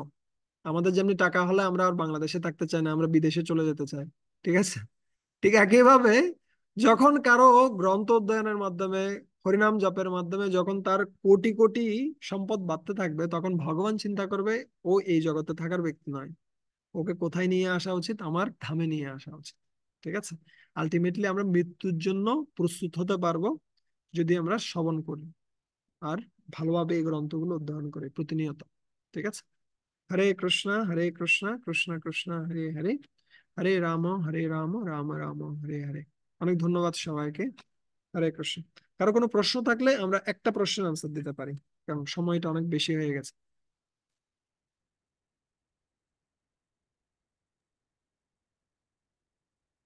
হরে প্রশ্ন কৃষ্ণ রয়েছে? প্রভু। হ্যাঁ, তুলি মাতা। হরে কৃষ্ণ, প্রণাম প্রভু। প্রভু, Yes. আমার যে প্রশ্নটা সেটা হলো কথা কথা বলার কৌশল। হুম। সো প্রভু, অনেক সময় প্রচারের ক্ষেত্রে দেখা যায় মানে প্রভু, আমি আমারটা বলবো। আমার ক্ষেত্রে এরকম অনেক হয়, মানে কথা বলতে গিয়ে মানে কথা সঠিকভাবে আসে না। হুম। তো প্রভু, আমি কি করব? মানে শুধু প্রচারের ক্ষেত্রে না, বাড়িতেও সেম এরকম হয় আমার সাথে। আহ, আচ্ছা, আপনার মানে কাছে কোন আমার প্রশ্ন জায়গায়, হচ্ছে, কথা ভালোভাবে আসে না, এটা একটা জিনিস। এরকম কি হয় খারাপ কথা চলে আসে? না না, খারাপ কথা আসে না, মানে কোন জায়গায় কোন কথাটা বলতে হয় এগুলো একটু আমার ইয়া হয় আর কি। আচ্ছা, তাহলে আপনার সম্ভাবনা রয়েছে। আপনার সম্ভাবনা একদম কি বলা যেতে পারে, এটা একদম হাইওয়ে রোডের মতো। ঠিক আছে, ঠিক যেমনি কিসে বর্ণনা করছে, মুখম করোতি বাচালম পঙ্গুম লঙ্ঘয়তে গিরিম ইয়ৎ কৃপা তমহং বন্দে পরমানন্দমান। যদি কেউ মাধবের কৃপা প্রাপ্ত হয়, পরমেশ্বর ভগবান শ্রীকৃষ্ণের কৃপা প্রাপ্ত হয়, তাহলে সে মুখ ব্যক্তি, যে কথা বলতে পারে না, সেও খুব ভালোভাবে কথা বলতে পারে। ঠিক আছে, আমার ব্যক্তিগত জীবনেও আমি এসএসসি ইন্টার পর্যন্ত আমি ইন্ট্রোভার্ট ছিলাম, আমি কারোর সাথে তেমন একটা কথা বলতাম না। এমনকি মা বাবা কথা বললেও তাদের মাঝখানে গিয়ে যে আমি কোনো একটা উপস্থাপন করতাম, সেটা হতো না। কিন্তু কৃষ্ণ ভাবনাময় সঙ্গে আসার পরে ভক্তরা এমন ভাবে কৃষ্ণ ভাবনায় ব্যবহার করেছে আমাকে বা যুক্ত করেছে, যার মাধ্যমে বিভিন্ন ভাবে বিভিন্ন স্থানে কথা বলার সুযোগ হয়েছে। যদিও কথাগুলো সঠিক সঠিক ছিল কি ব্যাঠিক ছিল আমি জানি না, আমি চেষ্টা করেছি। তবে মুখ থেকে যে বাচাল হয়েছে সেটা আমি বুঝতে পারছি কিছুটা হলো। ঠিক আছে, তো আপনি, আপনার অনেক সম্ভাবনা রয়েছে, যেহেতু আপনি খারাপ কথা উচ্চারণ করছেন না, আপনি কোনো অপরাধ করছেন না অন্য ভক্তের প্রতি। ঠিক আছে, যদি এটা থাকে, তাহলে আমাদের অনেক সম্ভাবনা রয়েছে। আপনি প্রার্থনা করুন ভগবানের কাছে, আর বেশি বেশি কৃষ্ণ কথা বলুন, চেষ্টা করুন। আর যদি কোর্স দেওয়ার সুযোগ থাকে, যদি কারো প্রচার করার সুযোগ থাকে, গ্রন্থ বিতরণ করা অথবা ডিসকভারি ইউরসেলফ আদি কোর্সগুলো দিতে পারেন, তাহলে আপনি আরো ভালোভাবে এগিয়ে যেতে পারবেন। ঠিক আছে, আমি প্রার্থনা করি যেন আপনার আপনার এই যে জড়তাটা সেটা কেটে যায়, আপনি যেন কৃষ্ণ কথার মাধ্যমে ভগবানের সেবা করতে পারেন। ঠিক আছে, হরে কৃষ্ণ মাতা। হরে কৃষ্ণ, প্রণাম প্রভু। ধন্যবাদ, প্রণাম। মধুমঙ্গল কানাই প্রভু। হরে কৃষ্ণ। ধন্যবাদ প্রণাম প্রভু। প্রভু ধন্যবাদ। আমাকে শোনা যাচ্ছে? হ্যাঁ, শোনা যাচ্ছে প্রভু। প্রভু, আমার একটা প্রশ্ন আছে। সেটা হচ্ছে যে আপনার প্রথম দিকে বলেছিলেন গ্রন্থ অধ্যয়নের ক্ষেত্রে মানে অভ্যাস পরিবর্তনের বিষয়ে পরিশোধিত হয়। আর একটু কাছাকাছি তা আসেন, আমার আওয়াজটা প্রশ্ন, কম আসতেছে মনে হচ্ছে। আচ্ছা হ্যাঁ, এখন শোনা যাচ্ছে প্রভু? হ্যাঁ, হ্যাঁ, একদম শোনা যাচ্ছে, বলুন। আমার প্রশ্নটা হচ্ছে যে মানে আমরা অনেক গ্রন্থ অধ্যয়ন করা সত্ত্বেও হুম। আমাদের যে কিছু অভ্যাস, মানে যেটা আমাদের বাই বার্থ আমরা পেয়ে থাকি অভ্যাস, হুম। যেগুলো দেখা যায় কি অভ্যাসগুলো আমাদের কৃষ্ণ ভাবনামৃতের সাথে অনুকূল না। হুম। তো দেখা গেছে কি আমরা যখন গ্রন্থ অধ্যয়ন করি, সে অভ্যাসগুলোর বিষয়ে আমরা জানি। হুম। কিন্তু এখন আমার প্রশ্ন হচ্ছে যে গ্রন্থ অধ্যয়নের সাথে সাথে আমাদের যে বাই বার্থ যে আমরা অভ্যাসগুলো পাই, হুম। সেগুলো কিভাবে যাবে? খুব ভালো একটা প্রশ্ন। এবং এটার ফলে আমি একটা বিষয় স্কিপ করে গেছিলাম, ওটা আবার চলে আসছে। শাস্ত্র অধ্যয়নের তিনটা লেভেল যেটা রয়েছে: শ্রবণ, দেন মনন, দেন নিদিধ্যাসন। এবং মনন মানে, শ্রবণ মানে শ্রবণ করা, মনন মানে হচ্ছে যা কিছু শুনছি, যা কিছু পড়ছি সেটা চিন্তা করা। আহ আর নিদিধ্যাসন হচ্ছে আরো গভীর ভাবে সেটা চিন্তা করা, যেটা হচ্ছে নিজের জীবনে প্রয়োগ করা। অথবা আরেকটা বলা বলা গেলে ইন্ট্রোস্পেকশনটা বাড়ানো, অন্তদর্শন বাড়ানো। ঠিক আছে, শাস্ত্র যখন আমরা পড়বো, সাথে সাথে আমরা কি করতে পারবো, আমরা ডিটেক্ট করতে পারবো আমার এই আচরণটা ভালো হচ্ছে না, ওই আচরণটা ভালো হচ্ছে না। এবং এই জিনিসগুলো যখন আমরা বারবার করে পড়তে থাকবো, তখন আমরা কি হব, ধরুন একবার আমি পারছি না, দুবার আমি পারছি না, কিন্তু তৃতীয়বার আমি পারবো। আমি একজন ভক্তকে চিনি, যে ভক্তটা, ও কি করছিল, ও ডোনেশন কালেকশন করেছে। ও যখন করে, মন্দিরে যখন ফিরেছে, তখন একজন ভক্ত তাকে জিজ্ঞেস করছে, প্রভু আজকে কোথায় কোথায় গেলেন, কি সেবা করলেন? তখন উনি সাথে সাথে বলল, প্রভু আজকে 10,000 টাকা আমি কি পেয়েছি, 10,000 টাকার ডোনেশন আমি কালেকশন করেছি। এবং এইটা বলার পরপরই ওর মনে হলো এটা তো আসলে আমি কালেক্ট করিনি, আমাকে দিয়েছে। ঠিক আছে, মানে এটা এমন নয় যে আমি আর্নিং করেছি, আমি অর্জন করেছি, এটা আমাকে কে, উনি দিয়েছেন, এটা ভগবানের সেবার জন্য দিয়েছেন। ঠিক আছে, এটা ওনার সাথে সাথে মনে হলো যে আমার ওয়ার্ডটা ঠিক হয়নি। তখন উনি কি করছেন, উনি পরবর্তীবার যখন কি হচ্ছে, যখন পরবর্তীবার যখন আরেকজন ভক্ত জিজ্ঞেস করছিলেন যে আপনি কোথা থেকে আসছেন, কি সেবা করলেন, সাথে সাথে তিনি বলছেন যে প্রভু, আজকে ভগবানের কৃপায় একজন ভক্ত কি করেছেন, মন্দিরের সেবার জন্য এত টাকা দিয়েছেন। পুরোপুরিভাবে কিন্তু পাল্টে গেছে। ঠিক আছে, একটাতে প্রাইড জন্মাচ্ছিল, একটাতে অহংকার জন্মাচ্ছিল, আর একটাতে সেবা মনোবৃত্তি বাড়ছে, কৃতজ্ঞতা বাড়ছে। ঠিক আছে, কিন্তু সে প্রথমবার পারেনি, দ্বিতীয়বার পেরেছে। সেটা কিভাবে হচ্ছে, সে শাস্ত্রগ্রন্থগুলো অধ্যয়ন করছে, সে বুঝতে পারছে যে আমার এটা করা উচিত নয়, আমার প্রাইড বা অহংকার করা উচিত নয়। এবং সে কিছু রোল মডেলও দেখতে পাচ্ছে আশেপাশের ভক্তরা, যারা খুব নিরহংকারী হয়ে কি করছে, ভক্তি জীবন পালন করছে। ঠিক আছে, এই দুটিকে যখন সে ম্যাচ করতে পারছে, তখন সে কি করছে, সে আস্তে আস্তে স্টেপ দিয়ে দিয়ে এগিয়ে যাচ্ছে। ঠিক আছে, প্রথমবার সে পারছে না হয়তো, দ্বিতীয়বারও সে হয়তো পারছে না, কিন্তু তৃতীয়বার এগিয়ে কি করতে পারছে, এগিয়ে যেতে পারছে। তাই শুধুমাত্র শ্রবণ লেভেলে পড়ে থাকলেও হবে না, আমাদের আস্তে আস্তে শ্রবণ লেভেল থেকে মনন লেভেল, মনন লেভেল থেকে নিধিধ্যাসন লেভেল, যেটা হচ্ছে প্রকৃতপক্ষে ইন্ট্রোস্পেকশন করা। আমি কি কি, আমি এটা যে শুনলাম, এটা আমি কিভাবে অ্যাপ্লাই করব। ঠিক আছে, এই লেভেলে যখন আসতে পারবো আমরা, তখন আমাদের ভক্তিটা খুব সুন্দরভাবে এগিয়ে যাবে। ঠিক আছে, আমি জানি না আপনার প্রশ্নের আনসার আমি দিতে পেরেছি কিনা।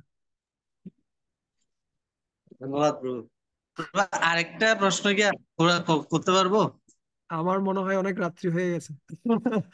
আমি আচ্ছা, কি ঠিক করি, আছে প্রভু। ঠিক আছে। প্রশ্নী মাতা,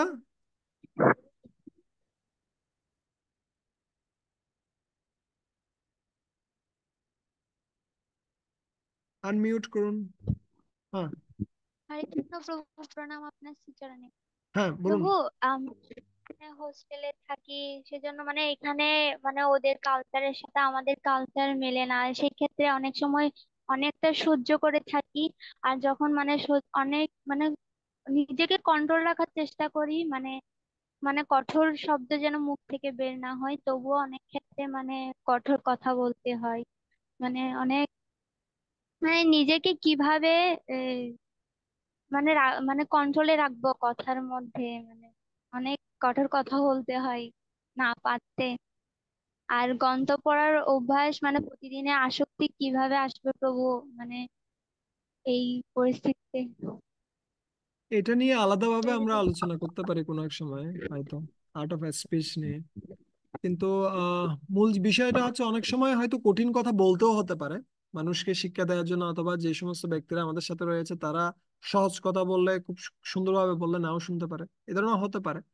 কিন্তু ভিতরে যেন আমাদের কারো প্রতি কোনো ঈর্ষা, হিংসা, বিদ্বেষ না থাকে। ঠিক আছে, আমাদের প্রত্যেক ব্যক্তির জন্য যেন ভালোবাসা থাকে। যদিও অনেক সময় কঠিন কথাও বলতে হচ্ছে, অনেক সময় ঠিক আছে বলতে হতে পারে। ঠিক আছে, কিন্তু সেটা যেন নিয়মিত না হয়। ঠিক আছে, আমি কখন কতটুকু ব্যবহার করব সেটা নির্ভর করছে পরিস্থিতিটা কেমন, ওর ব্যক্তিটার সাথে আমার সম্পর্কটা কেমন, বিভিন্ন বিষয়ের উপরে। ঠিক আছে, আর যে বললেন কিভাবে আমি আসক্তিটা বাড়াবো, আসক্তি বাড়ানোর পন্থাই হচ্ছে, যত বেশি কেউ কি করবে, আহ মদ পান করবে, তত বেশি মদের প্রতি আসক্তি বাড়বে। ঠিক আছে, বা ইনটক্সিকেশন বা নেশা জাতীয় যা জিনিস রয়েছে, সেটা প্রথম দিকে ভালো লাগবে না, সেটা ফেলে দিতে ইচ্ছে করবে, কিন্তু খেতে খেতে এর ভালো লাগে। বিপরীতটা হচ্ছে কি, বিপরীতটা হচ্ছে এই শাস্ত্র কথা, হরিনাম, বা আহ, ভাগবতম অধ্যয়ন। ঠিক আছে, প্রথম দিকে ভালো লাগবে না, কিন্তু করতে থাকেন, শুনতে থাকেন, বলতে থাকেন, বলতে বলতে দেখবেন একটা ভালোবাসা জন্মে গেছে কার প্রতি, ভাগবতমের প্রতি, এবং এটাই হচ্ছে আমাদের সিদ্ধি। ঠিক আছে, রসপ্রিয় অচ্যুত প্রভু।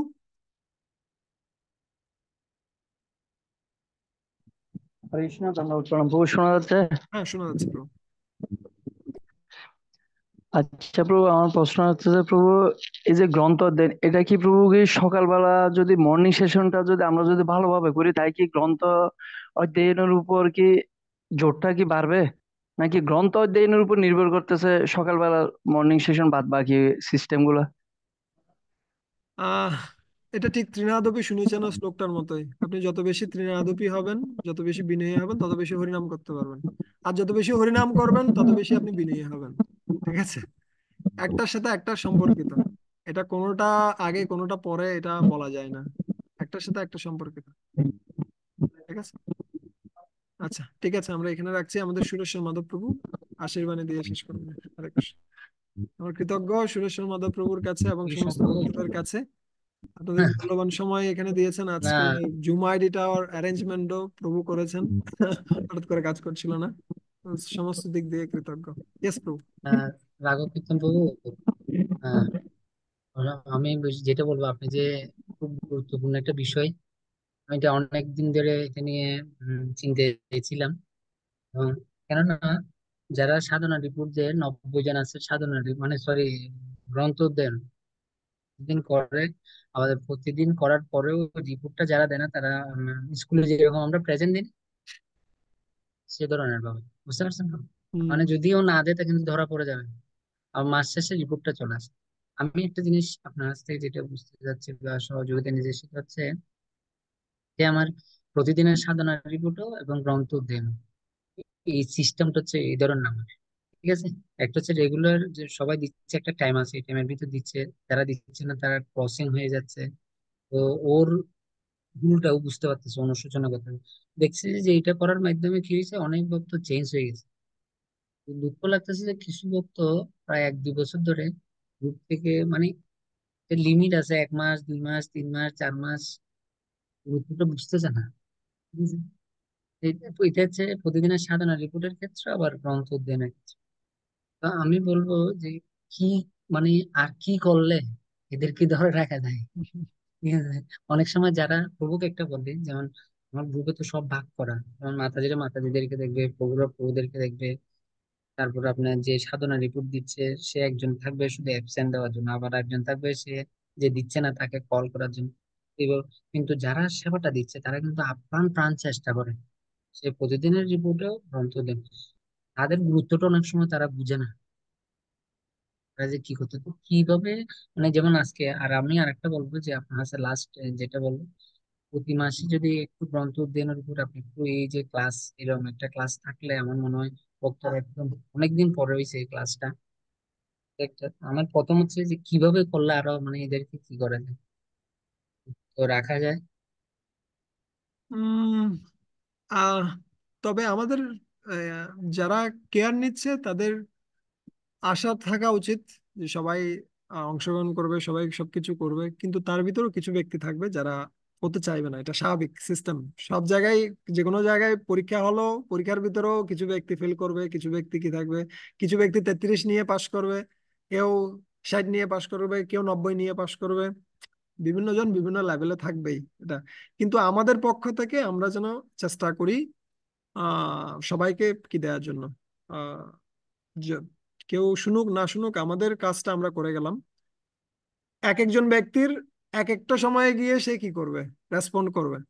ঠিক আছে, কেউ হয়তো এখন করছে না, কেউ হুম। কিছু সময় পরে করবে। ঠিক আছে, কিন্তু আমরা যেন আশা না হারাই, আমরা যেন চালিয়ে যাই। আর ব্যক্তিগত লেভেলে প্রত্যেকে যেন প্রচেষ্টা করে, প্রত্যেকে যেন প্রচেষ্টা করে আমার গাড়িটা যেন আমিই চালাই। আমার গাড়িটা অন্য কেউ এসে চালিয়ে যাবে না। হয়তো এসে বলছে, প্রভু চালান চালান গাড়ি চালান, কিন্তু নিজের গাড়ি নিজেকেই চালাতে হবে, কেউ চালিয়ে নিয়ে যাবে না। ঠিক আছে, So, আমাদের পক্ষ থেকে আমরা অ্যাডভাইস দিতে পারি, আমরা কেয়ার নিতে পারি। তো বাকিটা প্রত্যেকের ইন্ডিভিজুয়াল কিসের উপর নির্ভর করছে। ঠিক আছে, মাঝে মাঝে যাত্রায় নিয়ে যাওয়া যেতে এখন পারে, প্রভু, ব্যক্তিগত সঙ্গ দেওয়া যেতে পারে, অথবা এখন প্রভু একটা অন্য কিছু করা যেতে পারে হয়তো। একটা প্রশ্ন হচ্ছে যে অনেক সময় দেখা যায় 3 মাস হয়ে গেছে, 4 মাস হয়ে গেছে, মানে মাসে একদিন দিছে, আর 29 দিন নেই। ওই হ্যাঁ, ক্ষেত্রে কি ওনাকে রাখবো, গ্রুপে রাখবো? হ্যাঁ, হ্যাঁ, 3 মাস, 4 মাস ওনাকেও হয়ে গেল, রাখুন, গ্রুপে রাখুন, একদিন গ্রুপ দিচ্ছে। থেকে ইয়া করে দিয়েন না। ঠিক আছে, ওনাকেও রাখুন। উনি অন্যদের গুলো দেখতে দেখতে একসময় উনি আবার মনে করবে আমিও দিই। ঠিক আছে, ওনাকেও রাখুন, সাথে রাখুন, সবাইকে রাখুন। ঠিক আছে, আমাদের গাড়িটা ভগবত ধামে যাচ্ছে, কিন্তু বিভিন্ন স্টেশনে গিয়ে গিয়ে বিভিন্ন জনকে তুলে নিচ্ছে, কিন্তু কোনো কোনো স্টেশনতে আবার নেমেও যেতে চাইবে, কিন্তু আমরা চেষ্টা করবো সবাইকে নিয়ে যাওয়ার জন্য। ঠিক আছে, এটা যদি ওরা নিজেরা চলে যায় এটা ওদের বিষয়, কিন্তু আমরা চেষ্টা করবো সবাইকে নিয়ে যাওয়ার জন্য। ঠিক আছে। আমরা ঠিক একটু আছে প্রার্থনা তাহলে করি bro। আপনার জন্য, আপনি যাতে জয়। সবসময় এইভাবে। আর সবাইকে বলবো যে নেক্সট নেক্সট সানডে ইম্পর্টেন্ট একটা ক্লাস থাকবে, যারা গার্জিয়ানরা আছেন, মারা আছেন, সকলেই থাকবেন। আর মাদের জন্য কিভাবে সন্তান প্রতিপালনের কৌশল এবং পড়াশোনার সাথে সাথে কিভাবে ইম্পর্টেন্ট ক্লাস আমি সবাইকে বলবো, আমরা সবাই থাকবে, সবার জন্য গুরুত্বপূর্ণ বিষয়। তো প্রভু সানডে সেম টাইম, প্রভুর দুপুরের সমস্যা এই যায় না, হুম। দুপুরে একটা সুবিধা কি প্রভু জানেন, দুপুরে দুপুরে হচ্ছে আমাদের দুপুরের বিদেশি সমস্যা যারা আছে, দুপুরে একটা সুবিধা হচ্ছে প্রভু আমাদের বিদেশে যারা আছে ওদের ওই সময় লাঞ্চ টাইম, ওকে। ওরা আবার ওই আপনার ক্লাসটা রেকর্ড শুনতে হবে আর কি, সরাসরি পাবেন। আমাকে বলছে আজকে প্রভু আমাদেরকে ছেড়ে দিলেন, প্রভুকে নিয়ে আপনারা করে ফেলেন। আমি আচ্ছা ঠিক ওদেরকে আছে, বললাম পরে আমরা আমি যে, চিন্তা করে দেখবো, আপাতত আমিও চাপে আছি। ঠিক আছে। আচ্ছা আচ্ছা আচ্ছা, ঠিক আছে। ঠিক তাহলে আছে। হরে কৃষ্ণ, হরে হরে কৃষ্ণ, কৃষ্ণ কৃষ্ণ কৃষ্ণ কৃষ্ণ হরে হরে হরে। হরে রাম।